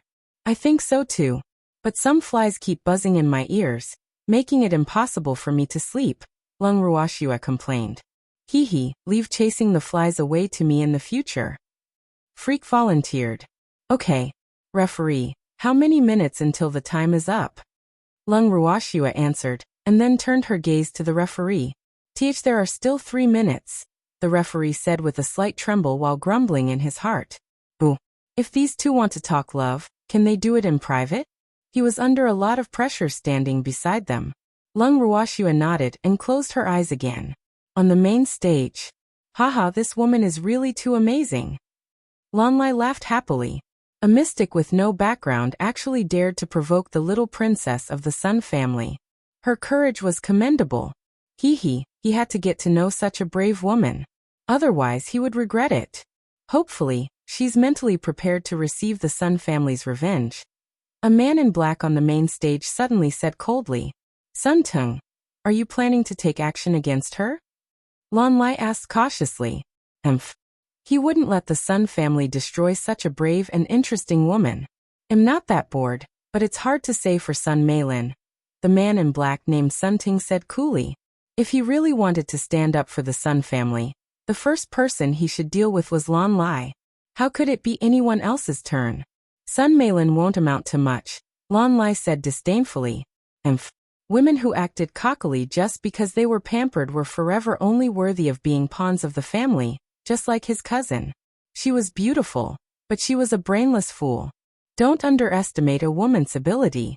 You will be doomed, Sun Teng reminded. Haha, that Bairu listened to Sun Meilin because of you, right? Lan Lai said in realization. Although the Lan family and the Sun family had always been at odds, he had a good relationship with Sun Teng. No one would dare to say this to Sun Teng except him. The women of the Bai family have nothing to do with me, Sun Teng said with some annoyance.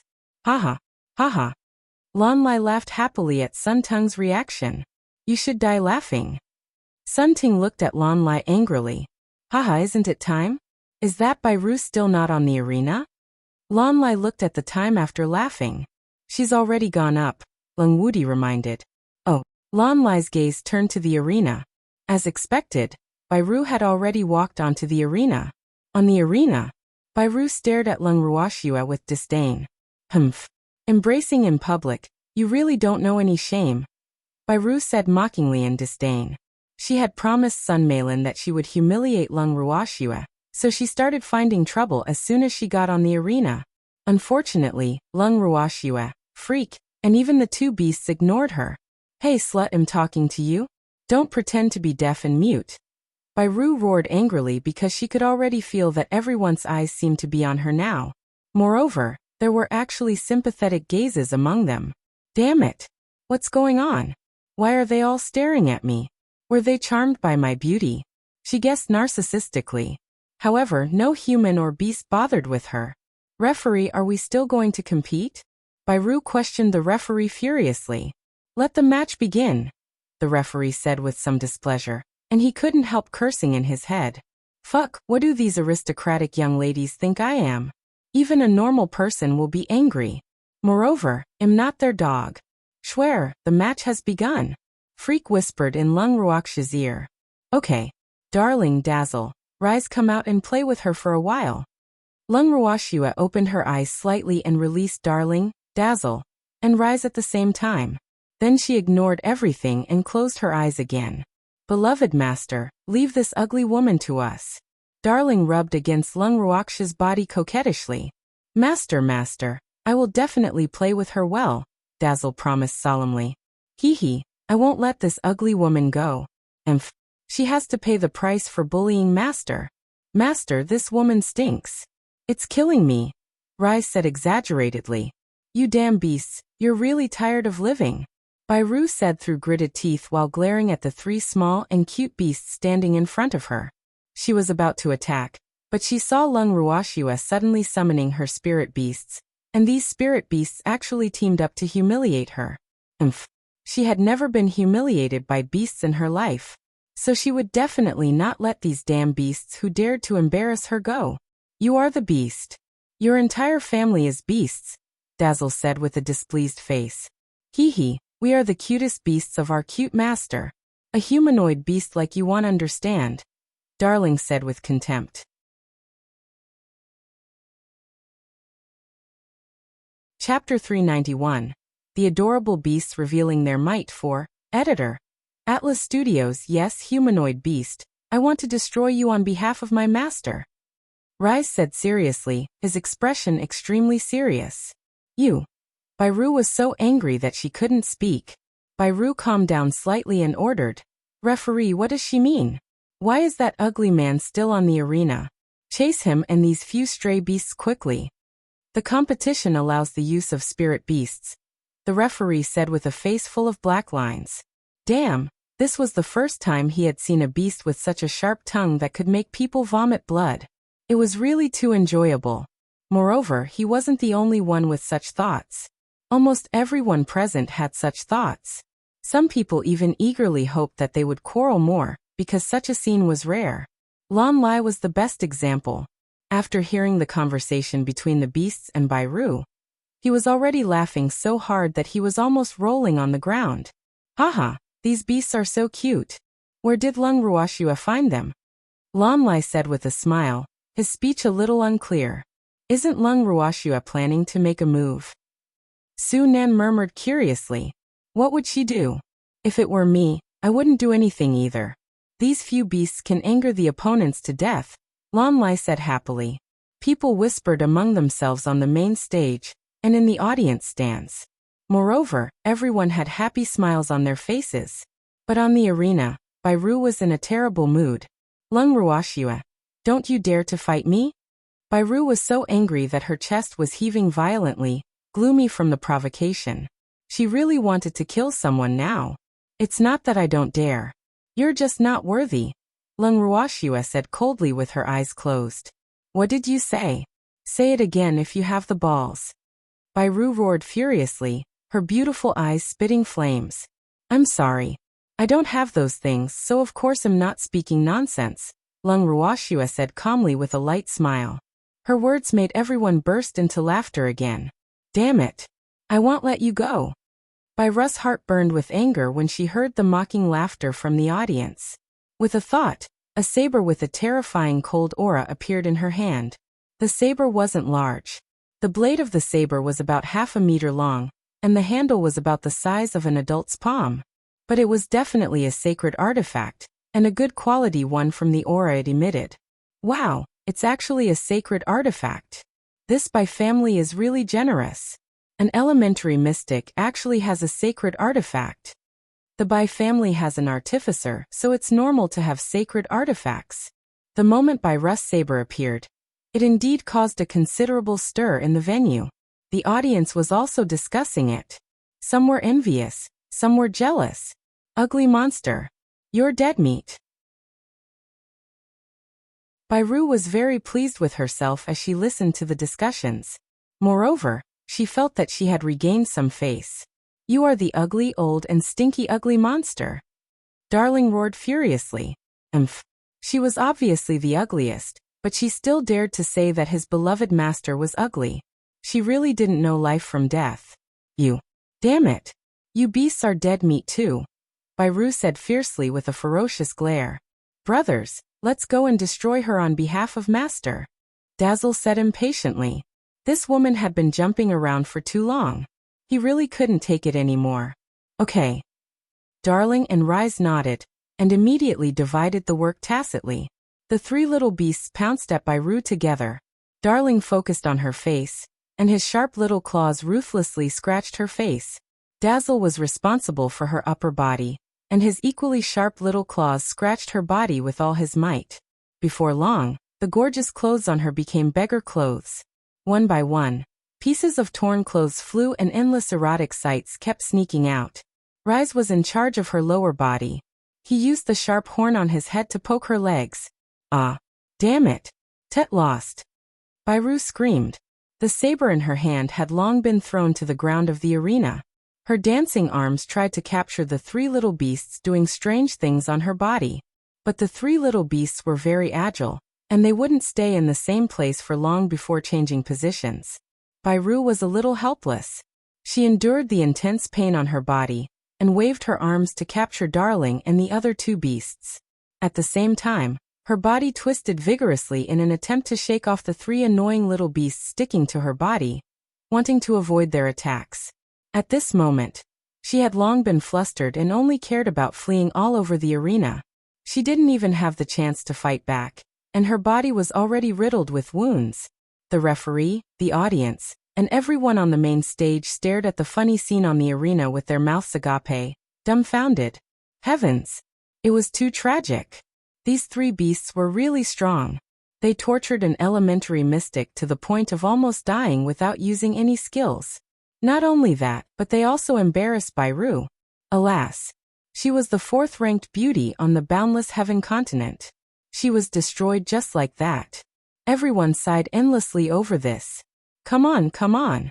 Scratch her with all your might. Icy's excited cheer sounded from the side of the arena. Everyone in the audience was at a loss for words. At this moment, the understanding charm jumped from Lung Ruoxia's arms to the arena, and picked up the saber that Bai Ruoxia had thrown on the ground. The saber wasn't very big, but it was several times larger than Charm's petite and cute body. Charm tapped the blade with his little paw and nodded with great satisfaction. This blade is passable. Charm's words shocked everyone again. Many people couldn't help grumbling in their heads. You're a beast and don't even use weapons. What do you know about good and bad?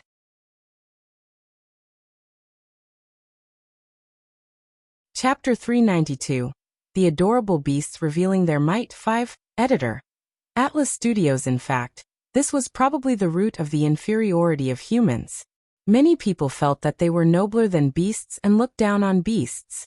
But what they didn't know was that in the face of absolute strength, life didn't have a hierarchy, no matter noble or low. Be it humans, beasts, or even all lives, all were equal. Let me see. Icy strode to Charm's side and took the saber from his paw. He looked at it several times and finally came to an important conclusion. This saber is too ordinary. Reforge it. With that, the little claw crushed the saber into a pile of crumbs. The claw that Icy deliberately revealed stunned everyone present again.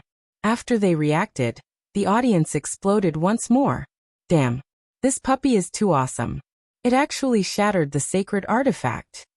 Is this a dog? What breed is it? I want one too. My idol.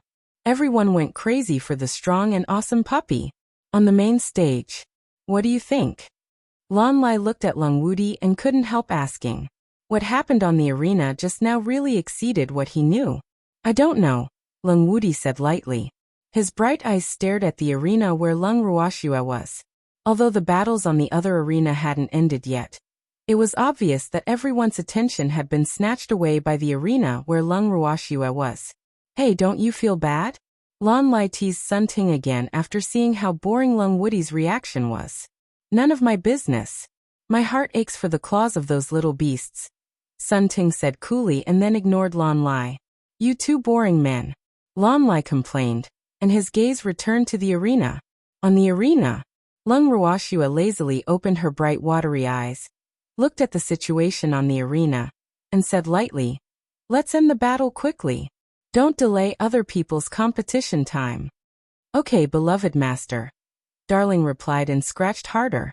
By Russ' current condition couldn't even be described with the word tragic anymore.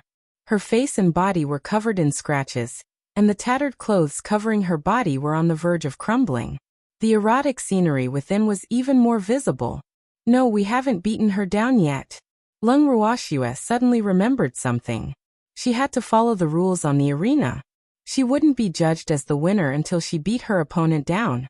Master, this woman would rather die than lie down, Dazzle said aggrievedly. It wasn't that they didn't work hard, but this woman was really too persistent. I see. Go and help too. Lung Ruoxua frowned in thought and summoned 2 silver wolves. Yes, master. The 2 silver wolves were excited. They had admired the scene on the arena for a long time in the space, and their claws were itching. Hee hee. Freak, did my beasts become a little naughty? Lung Ruoxua looked at the 2 excited silver wolves, and 2 drops of cold sweat dripped down her forehead. Her beasts had skills, but why did they like to scratch instead of using them? No way, Freak said, but he couldn't help laughing secretly in his heart. Hee hee, this is what it means for beasts to resemble their masters. After the 2 silver wolves joined the scratching army, the 5 little beasts worked together, and finally scratched the already tragic Bai Ru unconscious. Reporting to master, this ugly woman has finally fainted, Dazzle said very formally. Well done. Lung Ruoxua praised with a very satisfied expression on her face. Lung Ruoxua looked up at the nervous referee, who was trembling a little, and asked while suppressing her smile.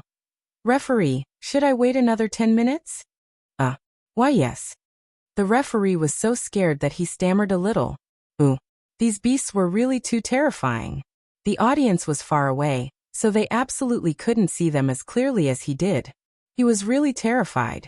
Moreover, his head was screaming nonstop, "Don't scratch me! Don't scratch me!" It was apparent that he was really badly scared. 10 minutes later, after the referee announced the result, he immediately escaped from the arena at lightning speed and disappeared without a trace. Why did he run so quickly? This referee is really too rude. The competitors haven't even left yet, but he ran away first. Lung Ruoxua said with some dissatisfaction. Ignore him. Let's go too. Freak said. Okay. Lung Ruoxua stood up, stored the recliner in the bracelet, and pulled Freak off the arena. Charm and the other beasts automatically lined up behind Lung Ruoxue. Icy also joined in the fun. Just like that, Lung Ruoxue and Freak walked in front. And behind them were 7 small, heroic, spirited, exquisite, and beautiful cute little beasts. The 2 of them and the 7 beasts majestically returned to their seats. "We're back," Lung Ruoxue said happily. Little snowy, you guys."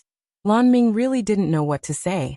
He only had one feeling in his heart, and that was valiant. Very valiant. Haha. Lass, you're so amazing. You won without even making a move yourself. Old Zao said proudly after laughing hysterically, as though he was the winner. She's not worthy enough for me to make a move. Lung Ruoxue said lightly while glancing at Sun Meilin. She might have shown mercy if Bai Ru hadn't deliberately left her hanging for half an hour. But since that woman was willing to be used by Sun Meilin, she had to be prepared to be unlucky. Lung Ruoxue wasn't someone who would be at the mercy of others. People had to pay the price for scheming against her. Yes, lass. It's my turn. Hee, I'm heading out. Old Zao said with a nod. Okay, be careful, Lung Ruoxue reminded. I will. Old Zao gave Lung Ruoxue a reassuring gesture and walked toward the arenas with excitement. After Old Zao arrived on his arena, he actually mimicked Lung Ruoxue and directly revealed his beast.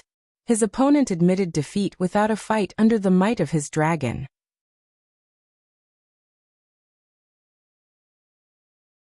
Chapter 393. The adorable beasts revealing their might 6. Haha, I won in no time.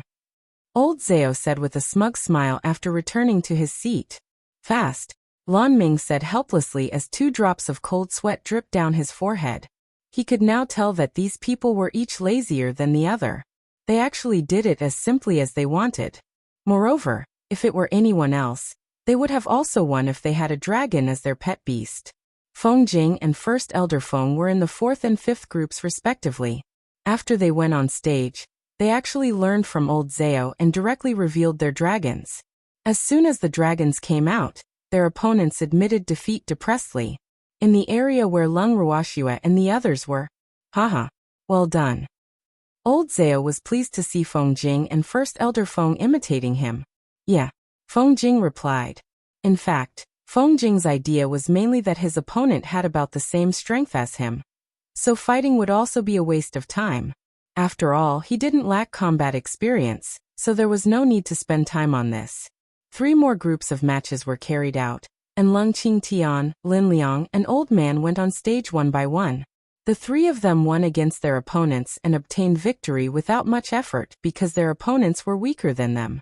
Schwer, I'm the only one who hasn't gone on stage yet, Freak said aggrievedly, his starry eyes shining with tears. You're the finale. The important things are always kept for the end. Lung Ruoxue quickly comforted. Freak was in the 10th group, and his opponent was Sunzhou City's Enai Tao. Although that fellow was very strong, he was definitely no match for Freak. Prior to this, there were also 2 mystics from Sunzhou City who had fought against her grandfather and Old Man. However, these 2 people might be very strong to other mystics, but they were helpless in front of her grandfather and Old Man. The 3 of them were the strongest among the 5 mystics from Sunzhou City, who advanced to the top 100. From this, it was evident the mystics sent by Sunzhou City's Mystic Association were really not of much quality. In fact, Lung Ruoxue had wronged Sunzhou City's Mystic Association. It wasn't that the mystics of the branch weren't strong, but that they were unlucky to meet Lung Ruoxue and the others, who were even stronger. After all, these mystics were definitely among the top 100 with their strength. Unfortunately, they just happened to meet these monsters such as Lung Ruoxue. This was probably Zhou Kun's miscalculation. He had never seen Lung Ruoxue's and the others' strength clearly. Half an hour later, it was finally Freak's turn. Schwer, let's go back after I finish. Freak stood up and said to Lung Ruoxue with a smile. His voice happened to be neither loud nor soft, but it reached Enai Tao's ears nearby. Enai Tao glared at Freak and said furiously, "Beat me first if you want to go back. Don't be anxious. It will go as you wish." Freak smiled gently, infuriating him to death. "You. Come on." Anaitao glared fiercely at Freak and strode onto the arena. Schwer, he's in a hurry to lose. I'm going. Freak kissed Lung Ruoxua gently on the lips and stepped onto the arena with a happy expression. On the arena, Freak used the same trick again. First, he tied Anaitao into a dumpling with mystic power as thin as threads, and then gave him a fierce beating. You're too despicable. You're doing this again. Come at me with real swords and spears if you dare, stammered Anaitao, whose face had been beaten into a pig's head. He was really depressed. He had obviously been guarding against this man using this move for a long time, but he still couldn't defend himself. Boo-hoo, what was this? This man used this move every match, but it was still impossible to guard against. How was this possible? Even racking his brains, he couldn't understand. I don't need a sword or a spear. My fist is enough. Freak deliberately misinterpreted Anaitao's words and punched him in the mouth to prevent him from talking nonsense. Eha! Anaitao couldn't help crying out in pain after Freak threw this punch. Who knew that the moment he opened his mouth, his teeth would start chattering and then collectively leave him, their master, as they escaped desperately. Freak added some color to Anaitao's face, and then attacked other places. Freak on the arena waved his fists to his heart's content, and the audience in the audience seats turned their heads one after another, unable to bear looking at the man who was beaten to such a miserable state. At this moment, the only thought in their heads was that the violent man's violent tendencies seemed to have escalated again. On the main stage, Lon Lai looked at the violent scene on the arena with his mouth agape, and was speechless for a long time. That man is so fierce, he couldn't help saying after returning to his senses. Get used to it, Sunan said. At the same time, he prayed in his heart that he wouldn't meet this abnormal couple again. His body was too fragile, and he couldn't enjoy their intense torment. I wonder which is harder, his fist or a sacred artifact? Lung Wudi asked after a long silence. Sacred artifact? Are you joking? Lon Lai looked at his friend in disbelief. Perhaps a divine artifact? Lung Wudi said with a teasing smile on his face. How is that possible? Lon Lai was so excited that he almost jumped up. The best equipment on the boundless heaven continent now were sacred artifacts. Divine artifacts only existed in legends, and no one had ever seen one. Why not? The body of a mystic isn't made of paper. Do you really think ordinary fists can beat a mystic to such a state? Lung Wudi asked in return. Even so, you can't say that his fist is comparable to a sacred artifact, right? Isn't that a little too exaggerated? Lon Lai couldn't help saying. I didn't say that. I just said that I don't know if his fist or a sacred artifact is harder. Lung Wudi's handsome face was full of innocence. In fact, he just suspected that the man named Yi Chun might have practiced some kind of fist technique. Is there a difference? Lon Lai said gloomily. Did his ability to understand deteriorate? Why didn't he seem to understand what Lung Wudi was saying? Of course. Lung Wudi smiled. I want to challenge him, Sun Ting suddenly said, his body releasing an intense fighting spirit.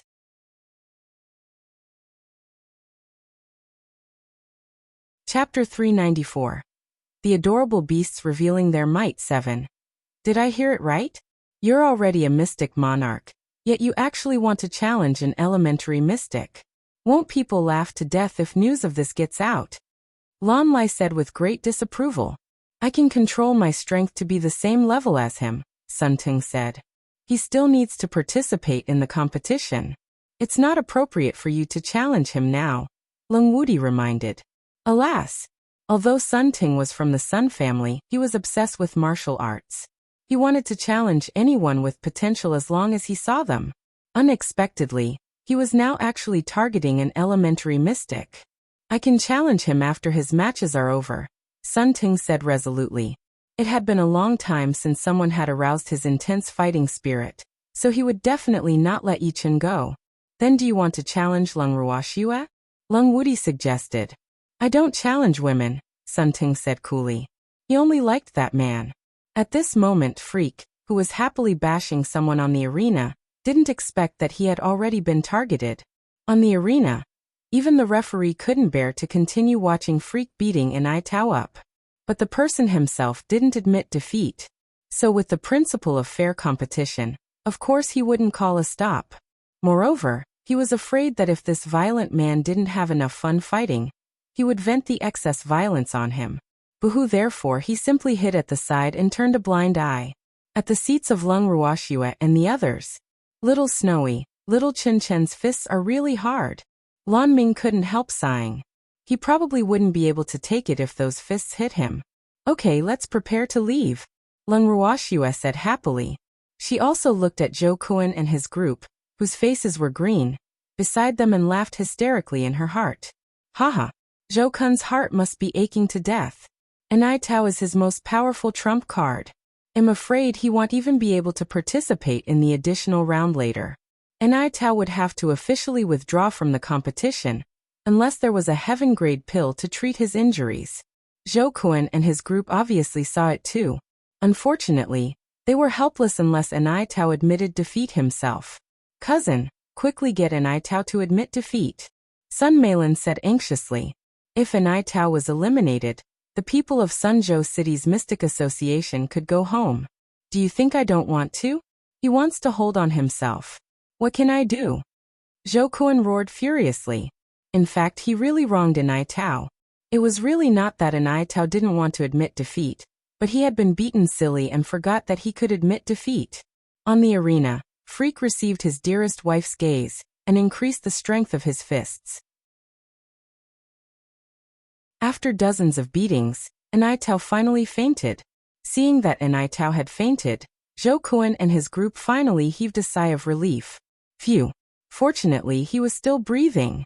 On the arena, referee, he fainted. Freak reminded, his face full of innocence. Yes. The referee nodded, thinking to himself that he did see it, and that he wasn't blind. Boo-hoo, it was really too terrifying. A mighty mystic was actually beaten into a bloody mess by this violent man. I still have to wait 10 minutes, right? Freak found a clean place and sat down directly on the arena. Yes, 10 minutes will pass in no time. The referee's eyes were a little evasive, and he didn't dare to look at Freak at all. 10 minutes later, the referee officially announced Freak's victory. After announcing the result, Freak impatiently returned to Lung Ruoxue's side. Swear I won, Freak said happily, his bright black eyes blinking non-stop. Yes, you must be tired. Do your hands hurt? Lung Ruoxue asked with concern, her face full of heartache. A little. Swear, that guy's body is so hard. Freak complained. Lung Ruoxue and Freak's words made the people from Sunzhou City beside them so angry that they almost vomited blood. They cursed in their heads at the same time. Fuck, is this how you bully people? You even asked if his hands hurt? And you still think that his body is hard? Could your hands hurt as much as Anai Tao? Could his body be harder than your fists?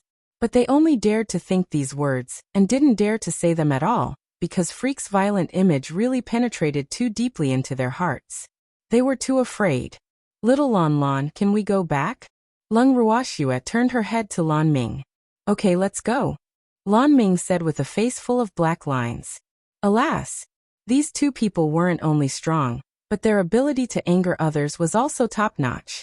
Lung Ruoxue turned her head to Zhou Kun and his group and said with seeming concern. President Zhou, we're going back first. You have to work hard.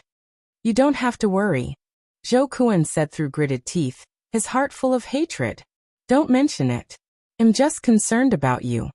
Lung Ruoxue ignored the anger of Zhou Kun and the others. Then Lung Ruoxue and the others left the competition venue in high spirits. The 7 beasts naturally followed behind everyone in a very orderly manner. They strode forward with smug expressions on their faces. After returning to their residence, Lung Ruoxue and the others immediately returned to their rooms to rest. When they emerged from their rooms again, it was dinner time. Lung Ruoxue and Freak came to the courtyard from their room, and saw her grandfather and the others. Not only that, but there were 3 unfamiliar faces in Su Nan. The two of them looked at each other. They were puzzled, but neither of them said anything. Grandpa, Lung Ruoxue called out softly. Swear you're up, Lung Qingtian said and signaled his granddaughter with his eyes. Yes, Grandpa.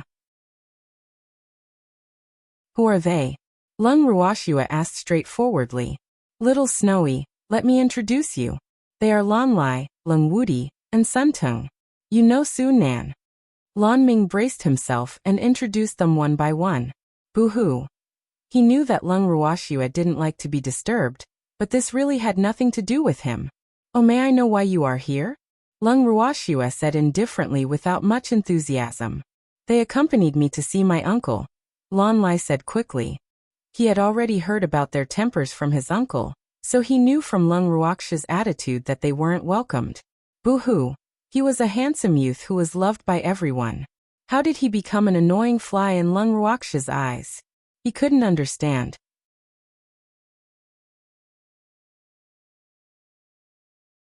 Chapter 395. The Might of a Sneeze 1. Oh, in that case, we won't disturb your uncle and nephew reunion. Grandpa, let's go for a walk. Don't be a third wheel. Lung Ruoxua suggested to Lung Qingtian. Okay. Lung Qingtian nodded in agreement, but he couldn't help laughing in his head. Hee Shuer is really too evil. She's pretending to be confused even though she knows that these people are looking for us. After speaking, Lung Ruoxua and the others left their residence tacitly. They really left. Lan Lai said gloomily. These people really have character. I like it. It seems like our charm is useless against them. Lung Wudi sighed. This was the first time in his life that he had been ignored like this. Alas. Then what should we do? Su Nan asked angrily. Boo-hoo. He must have been implicated by these three people. Uncle. Lan Lai looked at Lan Ming pleadingly. Don't look at me. I told you long ago. Why don't you go back first? Lan Ming said helplessly. These aristocratic young masters born with golden spoons had finally kicked an iron plate this time. He couldn't help gloating. All right. Let's go back first. Lung Wudi said understandingly. In fact, he also knew that it was a little rude for them to come uninvited. Lung Ruoxua and the others walked on the streets, looking left and right, feeling especially happy. Lass, where are we going? I'm hungry. Old Zhao grumbled after walking for a while. To eat. Lung Ruoxua said with a light smile. Where are we going to eat? Old Zhao's face was full of curiosity. He didn't think that the dishes from any restaurant could match up to what they made themselves. But it was also good to change their taste occasionally. Carefree Pavilion. The dishes there are passable, but they're a little expensive. Lung Ruoxua said with some dissatisfaction. The Mystic Association headquarters was really too good at making money. Swear, the dishes in Carefree Pavilion are the best on the entire Boundless Heaven continent. Empty couldn't help saying. That's because you're too ignorant. Lung Ruoxua rolled her eyes in disapproval. Empty was depressed. All right. He admitted that the dishes of Carefree Pavilion were not as delicious as the ones made by Lung Ruoxua and the others. But they were really the best on the Boundless Heaven continent. They soon arrived at Carefree Pavilion. Guests, please come in. The waiter welcomed Lung Ruoxua and the others warmly as soon as they entered the restaurant. Do you have a private room? Lung Ruoxua asked lightly. Yes, please follow me, the waiter said carefully. Then he led Lung Ruoxua and the others to the second floor. After entering the private room, everyone found their seats and ordered their dishes. Soon the dishes were served. Don't let anyone disturb us, Lung Ruoxua ordered the waiter. She hated being disturbed when she was eating. Don't worry, Mississippi. I understand. The waiter said very respectfully and left the room. After the waiter left, Empty appeared. Swear, you've been in the limelight in the competition recently. You're now famous in Carefree City, Empty teased while eating. I like to keep a low profile. Being in the limelight isn't my style, Lung Ruoxua said gloomily. I really didn't mean to be in the limelight. Ooh. Lass. We're in the limelight, but we've also offended many people. We have to be more careful in the future, Old Zhao reminded. That's right. Besides Sun Meilin and Zhou Kuan, we have to be wary of the Bai family now. Lung Qingtian nodded. Schwerer had tortured the Bai families by Ru very badly on the arena, so the Bai family probably wouldn't let her go. You don't have to be afraid of the Bai family. It's just a family under the Sun family, not worth mentioning. Empty said nonchalantly. In fact, among the many families on the Boundless Heaven continent, the Lung family and the Lan family were the strongest at present. As for the Sun family, It was already slowly showing signs of decline. Little girl, Lung Wudi is the future patriarch of the Lung family. He's already here. What do you intend to do? Old man asked worriedly. He had already tied himself to Lung Ruoxue. What would happen to them if Lung Ruoxue acknowledged the Lung family as her family and went to it? The Lung family is the Lung family, and I am me. We just have the same surname, Lung Ruoxue said lightly. At the same time, it was to reassure Old Man and Feng Jing that she had no intention of returning to the Lung family at all.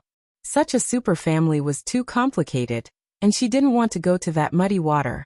Hearing this, Old Man was relieved, but his gaze couldn't help turning to Lung Qingtian. Why are you looking at me?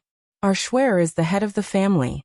Lung Qingtian was determined to stand on his precious granddaughter's side. Although the Lung family was their main family, to be honest, his great-grandfather, grandfather, and father were long gone from this world. The Lung family on the boundless heaven continent had long broken contact with them, so he really didn't have a strong sense of belonging to that powerful Lung family. Moreover, he didn't think that they needed to rely on a certain family to be able to establish themselves on the boundless heaven continent. Furthermore, if they really found the Lung family, they would probably be regarded as people who played up to people of power and influence. The three of them were very proud people, so of course they wouldn't do something like that. Old man, don't worry. I won't leave you behind, Lung Ruoxue said clearly. She was really helpless against Old Man's imagination, but she could understand. Little girl, I'm not worried. Want to leave us behind? Dream on. Old Man roared, his face slightly red. He was a little embarrassed that his thoughts had been seen through. Haha. You old thing. You only know how to let your imagination run wild all day. Learn from me and don't think about anything. Wherever the girl goes, I'll go with her. How good is that? Old Zhao laughed boisterously. You don't have to let your imagination run wild. I'll tell you clearly now that I have nothing to do with the Lung family of the boundless heaven continent. My only relatives are Grandpa, Big Brother, and everyone here. Lung Ruoxue said very seriously and with certainty.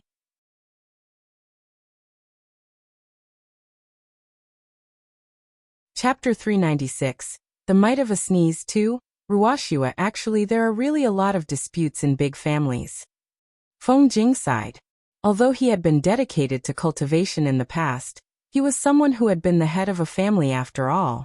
So he knew very well how complicated families were. Moreover, he had long been accustomed to a carefree life with Lung Ruoxue and the others during this period of time. If he really belonged to a particular family, he wouldn't be able to adapt. I know.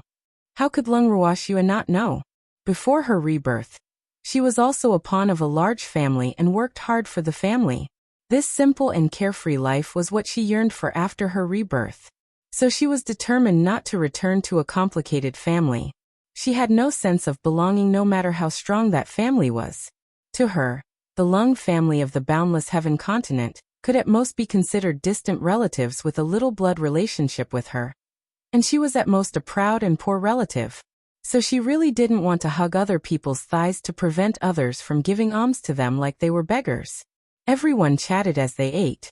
After eating, they returned to their residence happily. You're finally willing to come back, Lan Ming complained as he looked at everyone resentfully in the courtyard. Where did this resentful man come from? Last, did we go to the wrong place? Old Zhao asked exaggeratedly. We didn't go to the wrong place. He probably went to the wrong place, Lung Ruoxue teased. Boo. Little Snowy, you make me so sad, Lan Ming complained with tears in his eyes. Freak, I'm tired. Let's go back to our room, Lung Ruoxue said to Freak, ignoring Lan Ming's self-directed act. Okay. Freak nodded and returned to the room with Lung Ruoxue. After Lung Ruoxue and Freak returned to their room, Lung Qingtian and the others also returned to their rooms. In the blink of an eye, only Lan Ming was left in the yard. Boo. Why are these people so unsympathetic? Lan Ming murmured to himself while looking up at the sky. He was so depressed. Boo. They were too evil. His mood was as gloomy as this moonless night. You bad people. The next day, when Lung Ruoxue and the others came out from their rooms, they saw Lan Ming standing in a daze in the courtyard like a statue. Huh? Did you become a stone statue? Old Zhao nudged Lan Ming's body with his hand, his face full of excitement. Clearly he had no sympathy. Did he stand outside all night? Feng Jing asked curiously. Probably not. First Elder Feng guessed. Just as everyone was discussing Lan Ming, a bird flew out of nowhere, and then they heard a plop. The bird actually let out a pile of feces. Moreover, it happened to land on Lan Ming's head. Aha! Even a bird is bullying me. The tragic Lan Ming screamed at the sky, his heart bleeding. Everyone was stunned, and then they burst into laughter. Haha! This is too funny.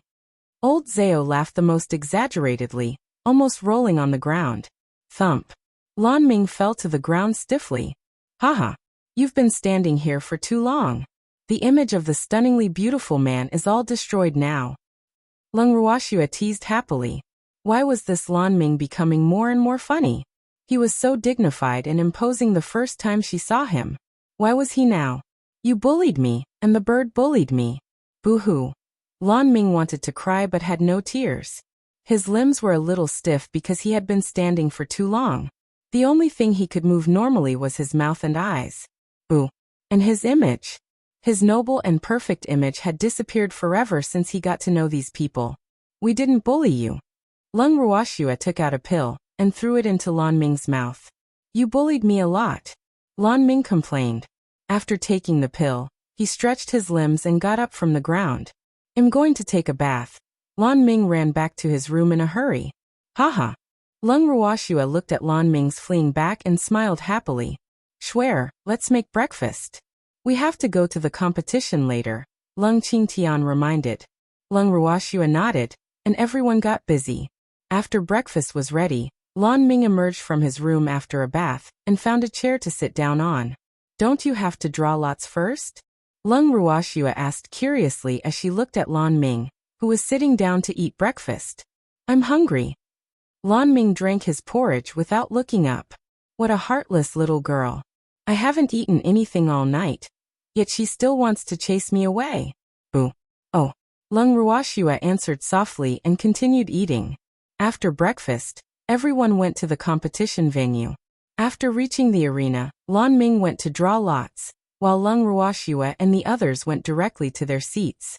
They had sat down when the people from the Sunzhou City branch all came. You're really early today, Sun Meilin said, her beautiful eyes flashing with anger. We didn't come early. You came late.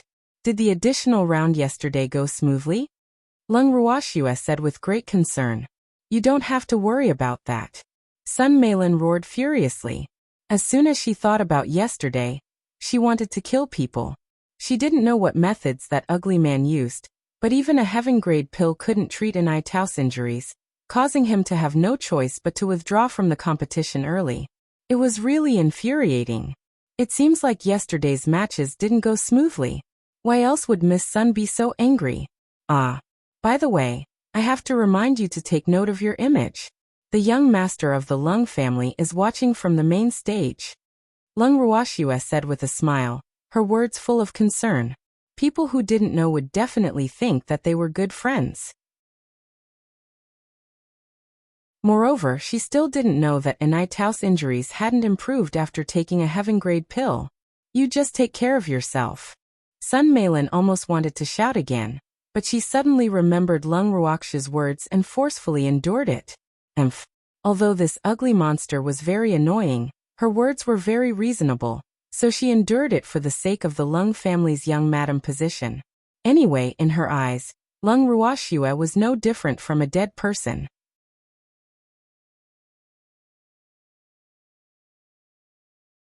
Chapter 397. The Might of a Sneeze 3. Thank you for your concern, Lung Ruoxua said with a faint smile on her face. Little Snowy, I want to sneeze. Icy, who was lying on Lung Ruoxua's shoulder, yawned again. As soon as Icy spoke, the people from Sunzhou City collectively dodged far away, while looking at the palm-sized puppy with vigilance. Not only could this puppy crush sacred artifacts with his claws, but his sneeze was also deeply rooted in their hearts, so it was best to stay away from him. This was their common thought at this moment. Do you have a cold? Little Icy, sneeze if you want. But you can't sneeze at your own people. Lung Ruoxue coaxed like she was coaxing a child while glancing at the people from Sunzhou City. This was too despicable. Wasn't it obvious that she was telling the puppy to sneeze at them? Sunzhou City's mystic was so anxious that they were about to cry. Ooh. You can't do this. Okay, I'll listen to little Snowy. Icy nodded obediently, his beautiful ice blue eyes revealing a teasing expression. He liked little Snowy so much. Icy turned his head to where the people from Sunzhou City were sitting, opened his mouth, and looked at them mockingly. The mystics of Sunzhou City glared at Icy cautiously, as if they were facing a formidable enemy. Sun Meilin was so scared that her legs went weak, and she couldn't run away even if she wanted to. The blow that happened last time was really too great. Fortunately, President Wu had suppressed it, and no one dared to say anything else. So Lung Wudi and the others didn't know about her embarrassing incident that time. But if the same thing happened again, and Lung Wudi happened to witness it with his own eyes, then she wouldn't be able to marry into the Lung family as his wife anymore. Therefore, she would never allow the same thing to happen again. Unfortunately, would things go as she wished? Icy had been in a deep sleep for thousands of years, and he had a personality that desired to see the world in chaos. Moreover, he didn't like her, so all these factors added up destined her tragedy. You don't do anything rash, or the Sun family won't let you go, Sun Meilin stammered and forced herself to threaten. Little Snowy in being threatened again. Icy said aggrievedly, his blue eyes welling up with tears. What is the Sun family? How dare she use the Sun family to threaten me? Icy was angry, and the consequences were serious. That's too much. How can you threaten our cute Icy? Lung Ruoxue said indignantly. That's right. Little Icy, someone else is at fault. Old Zao added oil to the fire, laughing in his heart. Little Icy is also so devious. That's right. I have a cold, and sneezing is instinct. I can't control it. How can you threaten me because of this? Little Icy is too aggrieved. And then Icy actually sneezed 3 times in a row to prove his helplessness. As a result, none of Sunzhou City's people were spared. They all flew over the railing and made the most intimate contact with the inner area. Everyone present was originally waiting for the competition to begin, but they were surprised to see more than a dozen people fall into the inner area. But the audience who understood the situation quickly reacted and laughed loudly with joy. The part of the audience who didn't know the inside story couldn't help laughing after asking around. On the main stage, Lon Lai laughed until tears welled up in his eyes. He said with a smile, "Isn't the position of Sunzhou City's people good? Why did they all run into the inner arena to watch the battles? The competition hasn't even begun, so why are they so anxious?" Su Nan wiped the cold sweat off his forehead and thought, Sunzhou City's people probably provoked that perverted puppy of Lung Ruoxue again. Alas! Why didn't I have such an awesome beast? Sun Ting rolled his eyes at Lon Lai and said expressionlessly, "What's with your eyes? They're about to fall out." "Haha, your younger sister is totally exposed." Lon Lai reminded happily. "She's not my younger sister," Sun Ting reminded. Although they had the same father, his mother only gave birth to him, so he wouldn't recognize her as his sister. "Wudi, your fiancé is exposed." Lon Lai turned his head and teased Lung Wudi. "Are you bored?" Lung Wudi said coldly. He had never admitted that that woman was his fiancé. Lon Lai nodded and said very seriously, "How do you know?" "I'm quite bored." "Okay. I'll send a message to Uncle Lon later saying that you're bored," Lung Wudi said. No. I was wrong," Lon Lai pleaded quickly. Where Lung Ruoxue and the others were. After seeing the condition of Sun Meilin and her group, they smiled happily. "Little Icy, you're really sick," Old Zao said worriedly after laughing enough, feeling very happy. "Yes, I didn't do it on purpose. They were too light." Icy nodded seriously with some guilt on his face. Lan Ming, who had just returned from drawing lots, happened to hear Icy's words. Cold sweat flowed down his forehead. Too light. Those were mystics. Does this little guy think that mystics are kites? That he could blow them away with a sneeze? Damn it. You've gone too far. Zhou Kuan returned and roared at Lung Ruoxue and the others. How did we go too far? Have you never sneezed, President Zhou? Lung Ruoxue said innocently. Of course I've sneezed before, but my sneeze can't spray mystics out, Zhou Kuan said angrily. He was so angry that he was about to vomit blood. Oh, that can only mean that your sneeze is too weak, President Zhou. You have to continue working hard. Lung Ruoxue encouraged with a very sincere expression on her face. Zhou Kuan was so angry that he couldn't say anything. At the same time, a voice sounded behind him. President, we're back. The dozen or so people whom the sneeze sprayed into the inner area supported each other and stood behind Zhou Kuan while limping. Moreover, each of them stared at Icy with fear, as if they were afraid that Icy would continue to sneeze. Don't be scared. I just caught a cold. I won't sneeze anymore. I'll try my best to bear with it. Icy comforted very kindly.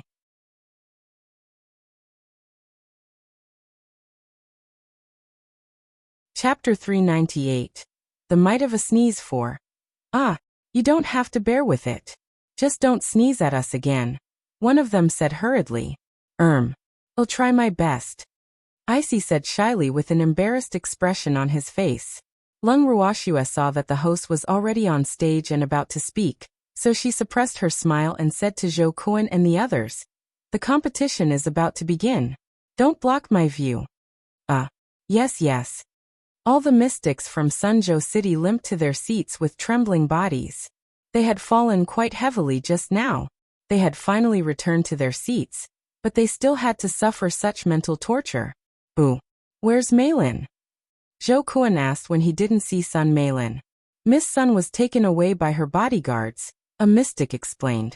The little princess of the Sun family had been humiliated again, and in front of the young master of the Lung family. Of course, it was impossible for her to return. Moreover, Sun Meilin probably wouldn't participate in the remaining rounds. Stay here obediently. I'll go see her. Zhou Kuan turned and left. Not long after he left, the host's voice sounded on the stage, and the matches began. Today's matches were divided into 9 groups, and Lung Ruoxue and the others were almost all gathered in the first 5 groups. In other words, 1 or 2 people would be participating in the matches of the first 5 groups. But what was unbelievable was that when it was their turn to go on stage, their opponents actually didn't even want to fight with them and directly admitted defeat. The following few days were the same. When they went on stage, their opponents would directly admit defeat no matter how strong their opponents were. At the residence of Lung Ruoxue and the others, everyone was gathered in the living room, discussing the situation over the past few days. Little Lon Lon, what's going on? Could this be Zhou Kuan and the others' strategy again?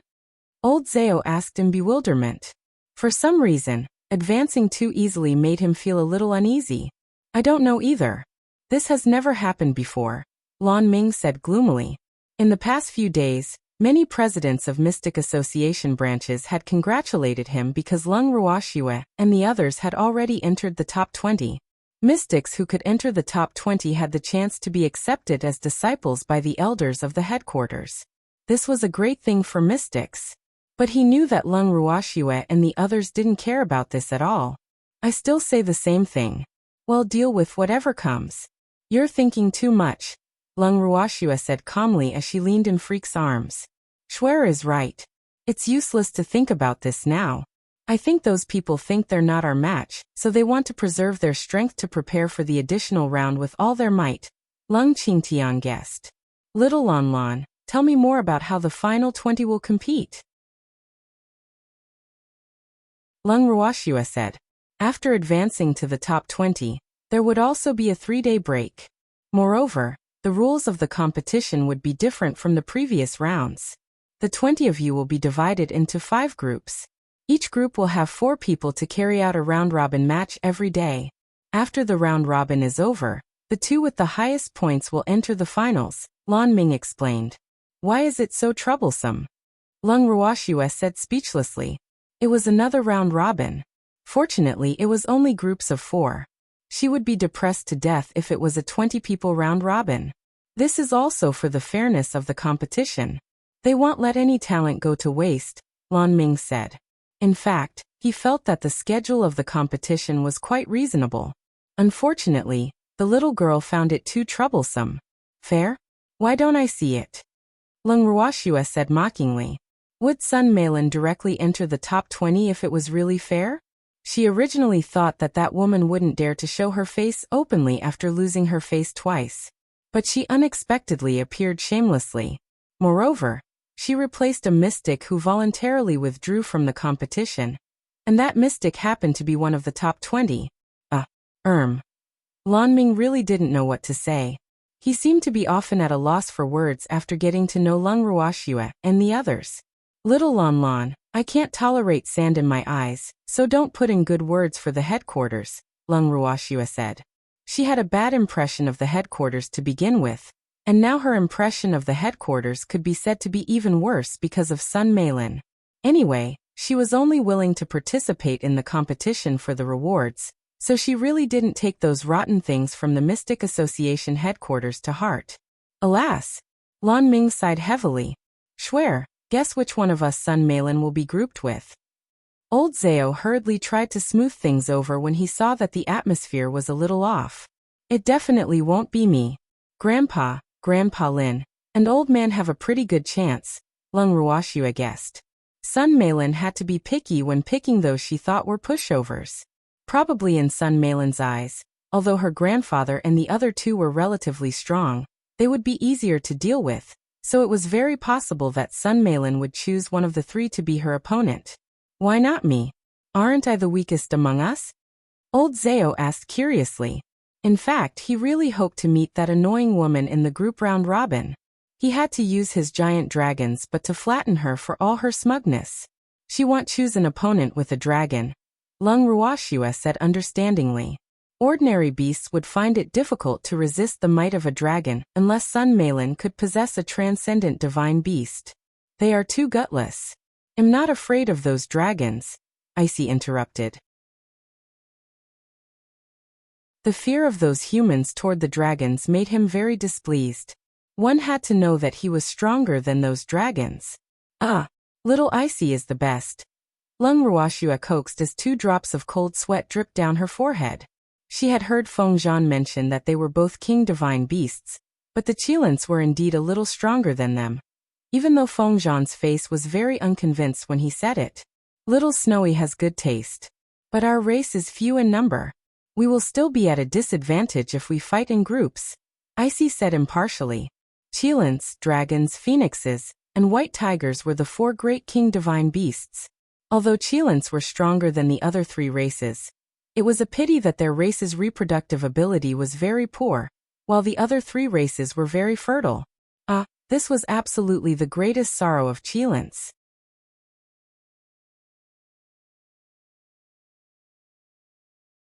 Chapter 399. Whoever possesses a dragon is supreme one. There are too few of your race. How many are there? Old Zhao asked curiously. If every puppy in their race is so powerful. If we could contract a few. He began to daydream. At present, I'm the only one in this world. I'm not sure about other places, so don't you have any ideas about our race? My race won't contract with humans easily, Icy reminded Old Zhao after seeing through his thoughts. Old Zhao was a little embarrassed. Could this puppy read minds too? Haha. Lung Ruoxua looked at Old Zhao and couldn't help laughing. Old Zhao's thoughts were written all over his face. Who couldn't tell? Lass, you're laughing at me. Old Zhao pouted with some displeasure. How am I? I'm laughing at Icy for being too smart. Lung Ruoxua explained with a light smile. All right, you're an old man. Why are you like a child? Lung Qingtian couldn't bear watching anymore. Old Zhao sulked and stopped talking. Swear, the competition will begin again the day after tomorrow. Let's all have a good rest for the next 2 days. Lung Qingtian looked at his granddaughter. The matches 2 days later would definitely not be as relaxed as before. Moreover, they didn't know what Zhou Kuan and his group would do again, so they had to be more careful both in the open and in the dark. Yes, I've decided to use it all to sleep for the next 2 days. Don't disturb me, Lung Ruoxua said to everyone. In fact, she mainly said it to Lan Ming. Sleep? Do you want to be a pig? Lan Ming said in disbelief with several black lines hanging on his forehead. How do you know? Lung Ruoxua asked with a smile, as if he had guessed correctly. You want to sleep for 2 days. What are you if you're not a pig? Lan Ming was a little speechless. This girl really can sleep. But why aren't Lung Qingtian and the others surprised at all? Are they used to it? His imagination ran wild. Aren't you ignorant? I cultivate in my sleep. Lung Ruoxua said calmly. Cultivate in your sleep? Do you think you're a beast? Lan Ming couldn't help asking. He really didn't know what to say about Lung Ruoxia's line of thought. Why was this girl different from others? Beasts can, so naturally I can too. Lung Ruoxua smiled mischievously. That's right. You can do a lot of things while sleeping, Icy said. His greatest hobby was sleeping. I can't win against you all. I admit defeat, Lan Ming said weakly. Alas. Recently, he seemed to be bullied by this puppy all the time, but he didn't dare to resist at all. He really couldn't afford to offend this perverted puppy. Haha. Take your time chatting. I'm going to bed. Lung Ruoxua dragged Freak back to their room.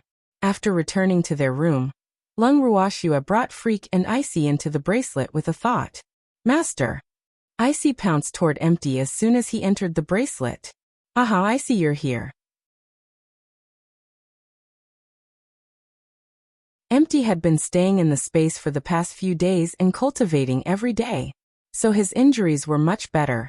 And his body had become more condensed. At least Icy wouldn't pass through his body anymore. Although it was still difficult to carry Icy, he was already very happy. Schwer is really my benefactor. Master. Icy rubbed against Empty's body happily. He was even happier that his master's injuries had improved. Empty, what are you doing? Lung Ruoxua asked in puzzlement. She thought Empty was cultivating, but what was going on? Why were all her beasts looking at her with hidden bitterness, their eyes even faintly moist? I'm conducting special training for your beasts. They are too weak. Empty said matter-of-factly, not feeling like he was overstepping his bounds at all. Master. Charm and the other beasts rushed into Lung Ruoxia's arms after hearing what Empty said. They acted coquettishly and complained to her. The scene was very spectacular. Don't spoil them anymore. Empty reminded. Empty, why don't you cultivate properly? Lung Ruoxua said implicitly as 2 drops of cold sweat dripped down her forehead. She originally didn't want Empty to know about this space, but after discussing it with Freak, she decided to tell him. After all, if Empty continued to follow her while they kept this secret from him, it would be very inconvenient for them to enter the space. So she only had 2 choices. She could either tell him or forbid him from following. It was obviously impossible to forbid him from following, so she had to tell him. It's tiring to cultivate all the time. Of course, you have to relax appropriately during cultivation. Empty said with a smile. Is your method of relaxation to give special training to my beasts? Lung Ruoxua said speechlessly. Thousands of silver wolves, phoenixes, some dragons, Fengzhan charm, and other beasts that had yet to be contracted all joined the special training team. But she, the master, didn't know at all. Master, actually we did it willingly, Charm, who knew his master's thoughts very well, said honestly. They wanted to give their master a surprise. But this man's training method was really too terrifying. And they couldn't take it anymore, so they pretended to be pitiful and complained to her. Schwer, don't worry and leave them to me. They are too weak. I guarantee that I will raise their strength to a higher level in the shortest time possible. Empty said confidently. Alas! How many years had it been since he had such passion? Haha, he finally found some of the feelings from back then. Empty, it depends on their will. Lung Ruoxua didn't want to force her beasts. Do you still want to protect your master? Empty questioned loudly. He knew that this was the weakness of these little beasts. Yes, the beasts said in unison. I want to protect Mommy too. A childish voice rang out. Yes, this kitten of yours is not bad. Empty looked at the fiery red kitten with rich spiritual energy and praised him.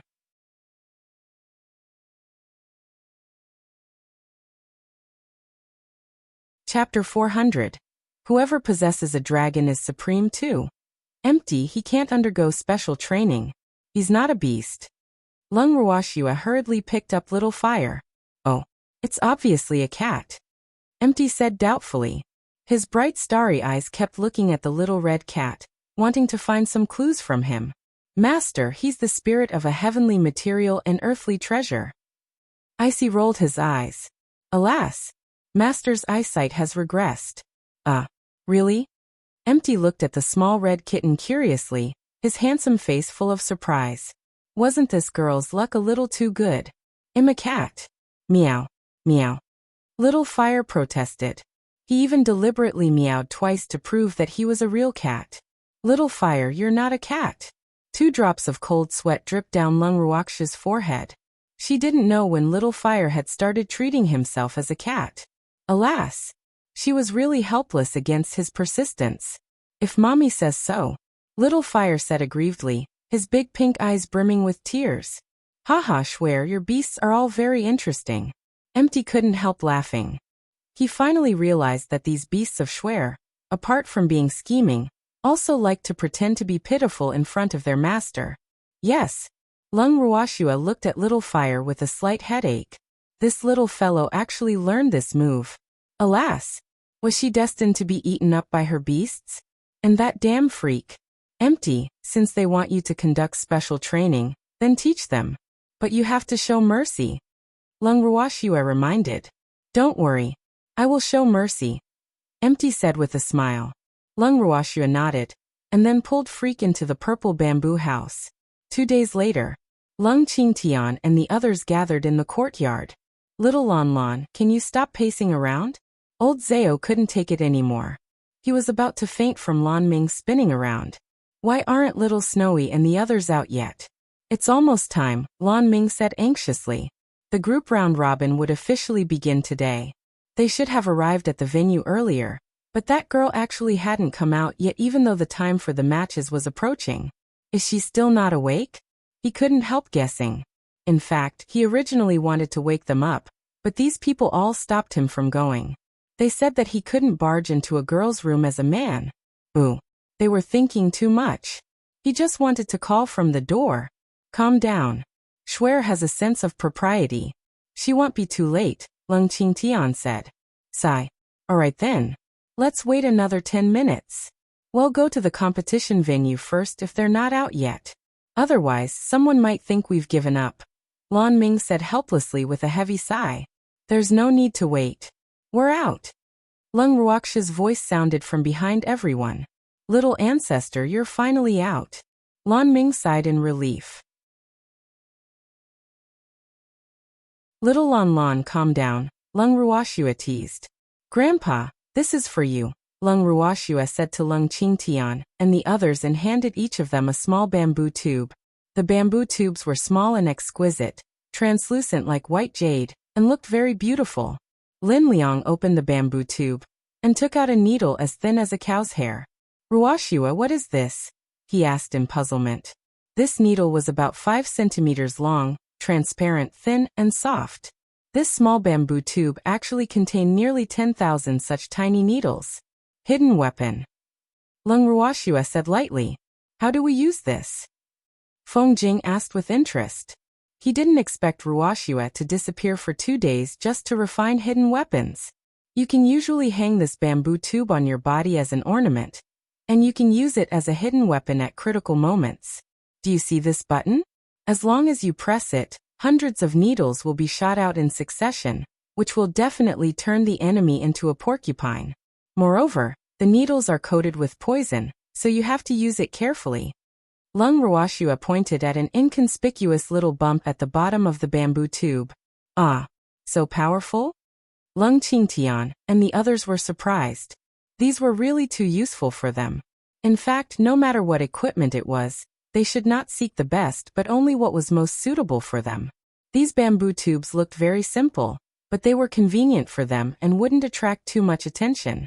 Little Snowy, what about mine? Lan Ming said bitterly while looking at the bamboo tubes in everyone's hands covetously. He liked bamboo the most, so he liked the bamboo tubes in Lung Ruoxia's hands just now. But what he didn't expect was that these small bamboo tubes could actually fire hidden weapons. It was really too rare. You are already a mystic monarch, so there's no need for you to have one, Lung Ruoxua said. She had only refined hidden weapons for the upcoming matches to give everyone an additional guarantee, so she had never considered Lan Ming. I need one too. Little Snowy, you can't favor one over the other. Lan Ming said aggrievedly with a long face. Why didn't she give him one when everyone else had one? Ooh, I'll give you mine, Lung Ruoxua said helplessly. She took out the bamboo tube she had prepared for herself and handed it to Lan Ming. Alas! Lan Ming must have been swapped. Hee hee, little Snowy, I know you're the best. Lan Ming didn't stand on ceremony at all. He happily took the bamboo tube Lung Ruoxua handed him and placed it directly on his waist. Little Lan Lan, don't use it recklessly.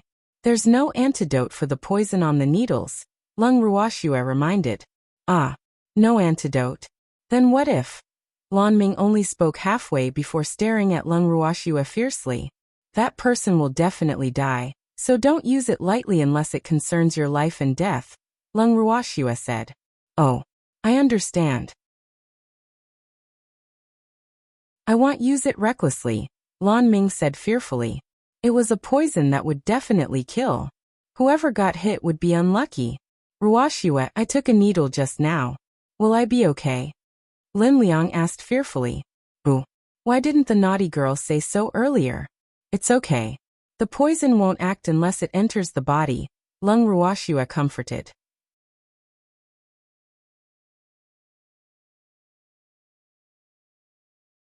Chapter 401. Whoever possesses a dragon is supreme. 3. Phew, that's good. Lin Liang was relieved. Little Snowy, let's go. Lan Ming suggested.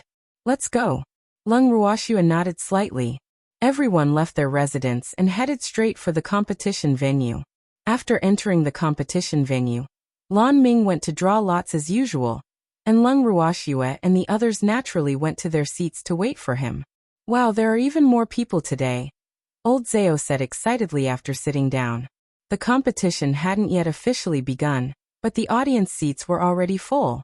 Moreover, some of the spectators were not even sitting but actually standing, and the atmosphere in the venue was abnormally fiery. What strange country bumpkins. Are these few people enough to scare you? There will be more people when the finals of the top 10 are held. An arrogant voice sounded in their ears. Everyone knew who the owner of the voice was without even looking up, so they naturally chose to ignore it. Old Zhao lowered his head and whispered into Icy's little ear. Little Icy, sneeze a few more times. Icy only smiled mischievously and didn't say anything. Hey, I'm talking to you. Don't pretend to be deaf and mute. Sun Meilin roared angrily. Lung Ruoxua raised her head doubtfully and glanced at Sun Meilin, only to find that there were two tall and burly men beside her. The two burly men had stern faces and looked condescending. Their auras were sharp and oppressive, so it was obvious at a glance that they were not weak. No wonder Sun Meilin dares to provoke us again. She has backing now. They should be bodyguards. Little Icy, what is the level of those two? Lung Ruoxua asked softly curiously. Although she could tell that they weren't weak, she couldn't tell the exact level. After all, her current strength was too low. Just two mystic sovereigns, Icy said disdainfully. Two mere mystic sovereigns want to put on airs in front of me. How unforgivable. The Sun family is actually using mystic sovereigns as Sun Meilin's bodyguards. How promising. Lung Ruoxua said mockingly. The status of mystic sovereigns on the boundless heaven continent was extremely high, second only to mystic supremacies. So she didn't understand very well why mystic sovereign powerhouses actually lowered themselves to be bodyguards for the daughter of an aristocratic family. It was really getting worse and worse. Hee hee, if little Snowy doesn't like them, I'll make them disappear, Icy said with a naughty smile. After speaking, he actually sneezed more than 10 times in a row and blew the unprepared Sun Meilin, the two mystic sovereigns, and the people of Sunzhou City into the inner area again. Their situation this time was obviously more miserable than the last time. Not only were they stacked on all fours, but even their clothes broke into pieces. The competition venue immediately fell silent. Everyone was dumbfounded. This. After a while, someone took the lead in laughing. Immediately, thunderous laughter resounded in the competition venue. Haha! Old Zao was laughing so hard in his seat that he was swaying back and forth. He would have rolled on the ground if it wasn't for the lack of space. Lung Qingtian and the others also smiled happily, just not as exaggerated as old Zao. Lung Ruoxua looked at Icy with a face full of black lines, cold sweat flowing down her heart. Little Icy is really too evil. But it was also Sun Malin's fault for not having a good memory. As the saying went, only make the same mistake twice. But Sun Malin obviously didn't understand the truth that things shouldn't be done 3 times. She thought that she could be smug again with 2 mystic sovereigns backing her up. Great, it was another tragedy. Alas! To be honest, she felt some pity for Sun Malin because this time Sun Malin. Alas! Little Snowy am back. Lan Ming's expression was a little strange as he appeared in front of Lung Ruoxua and the others. His heart was racing. These people really don't stop. Why does something happen every time I draw lots for them? Think about it. What kind of feeling would it be if more than a dozen naked people suddenly fell from the sky while you were drawing lots? It was really shocking. At the time, they were all dumbfounded. Hee little Lon Lon, what happened just now was exciting, wasn't it? Old Zao said wretchedly with a smug face. Little Lon Lon must have seen it more clearly in the inner area. Amazing. Zhou Kun's face turned green. Moreover, Lan Ming couldn't say it. TCH, what's there to be shy about? It's just a few naked people. Is there a need for that reaction? Everyone saw it. But I understand. I understand. Old Zao said understandingly. Lan Ming was speechless. Old Zao was also very powerful. Little Icy, you're really too amazing. Even mystic sovereigns can't resist your sneeze. 2 drops of cold sweat dripped down Lan Ming's forehead. He really didn't know what breed this puppy was. This puppy was actually so powerful. In the future, he wouldn't dare to look down on this puppy even more. This puppy was really too terrifying. Among the people present, there were many who had the same thoughts as Lan Ming. Some people had even secretly decided that they had to take a detour when they saw this puppy in the future to avoid conflict with him. On the main stage, Lan Lai was stunned. He couldn't laugh this time. It was not that he didn't want to laugh, but he was thinking about Lung Ruoxia's puppy. Oh, this puppy is really too amazing. Boo-hoo. He also wanted a beast that was so awesome that it could blow away mystic sovereigns with just a few sneezes. If he had such a beast, his old man could forget about bullying him in the future. Thinking of this, he couldn't help fantasizing. How rare that you didn't laugh at something so funny. Lung Wudi said lightly, his handsome face full of teasing. I'm thinking about something. Lan Lai said very seriously. Don't tell me you want to get such a powerful puppy too? Lung Wudi said in realization. How do you know? Lan Lai asked in disbelief. Because your desire is written all over your face, and you're drooling a lot, Sun Ting interrupted. When did I drool? Lan Ming actually really wiped the corner of his mouth. But he realized that he had been fooled and couldn't help roaring. You're tuning in to the Li Mei's Wuxia Whispers YouTube channel. We're so grateful for your support, and don't forget to subscribe to join us on this incredible journey through captivating stories. Your generosity through donations truly makes a world of difference, as it's the primary source of revenue that allows me to expand and enhance this channel for you. Thank you from the bottom of my heart for being a part of this adventure.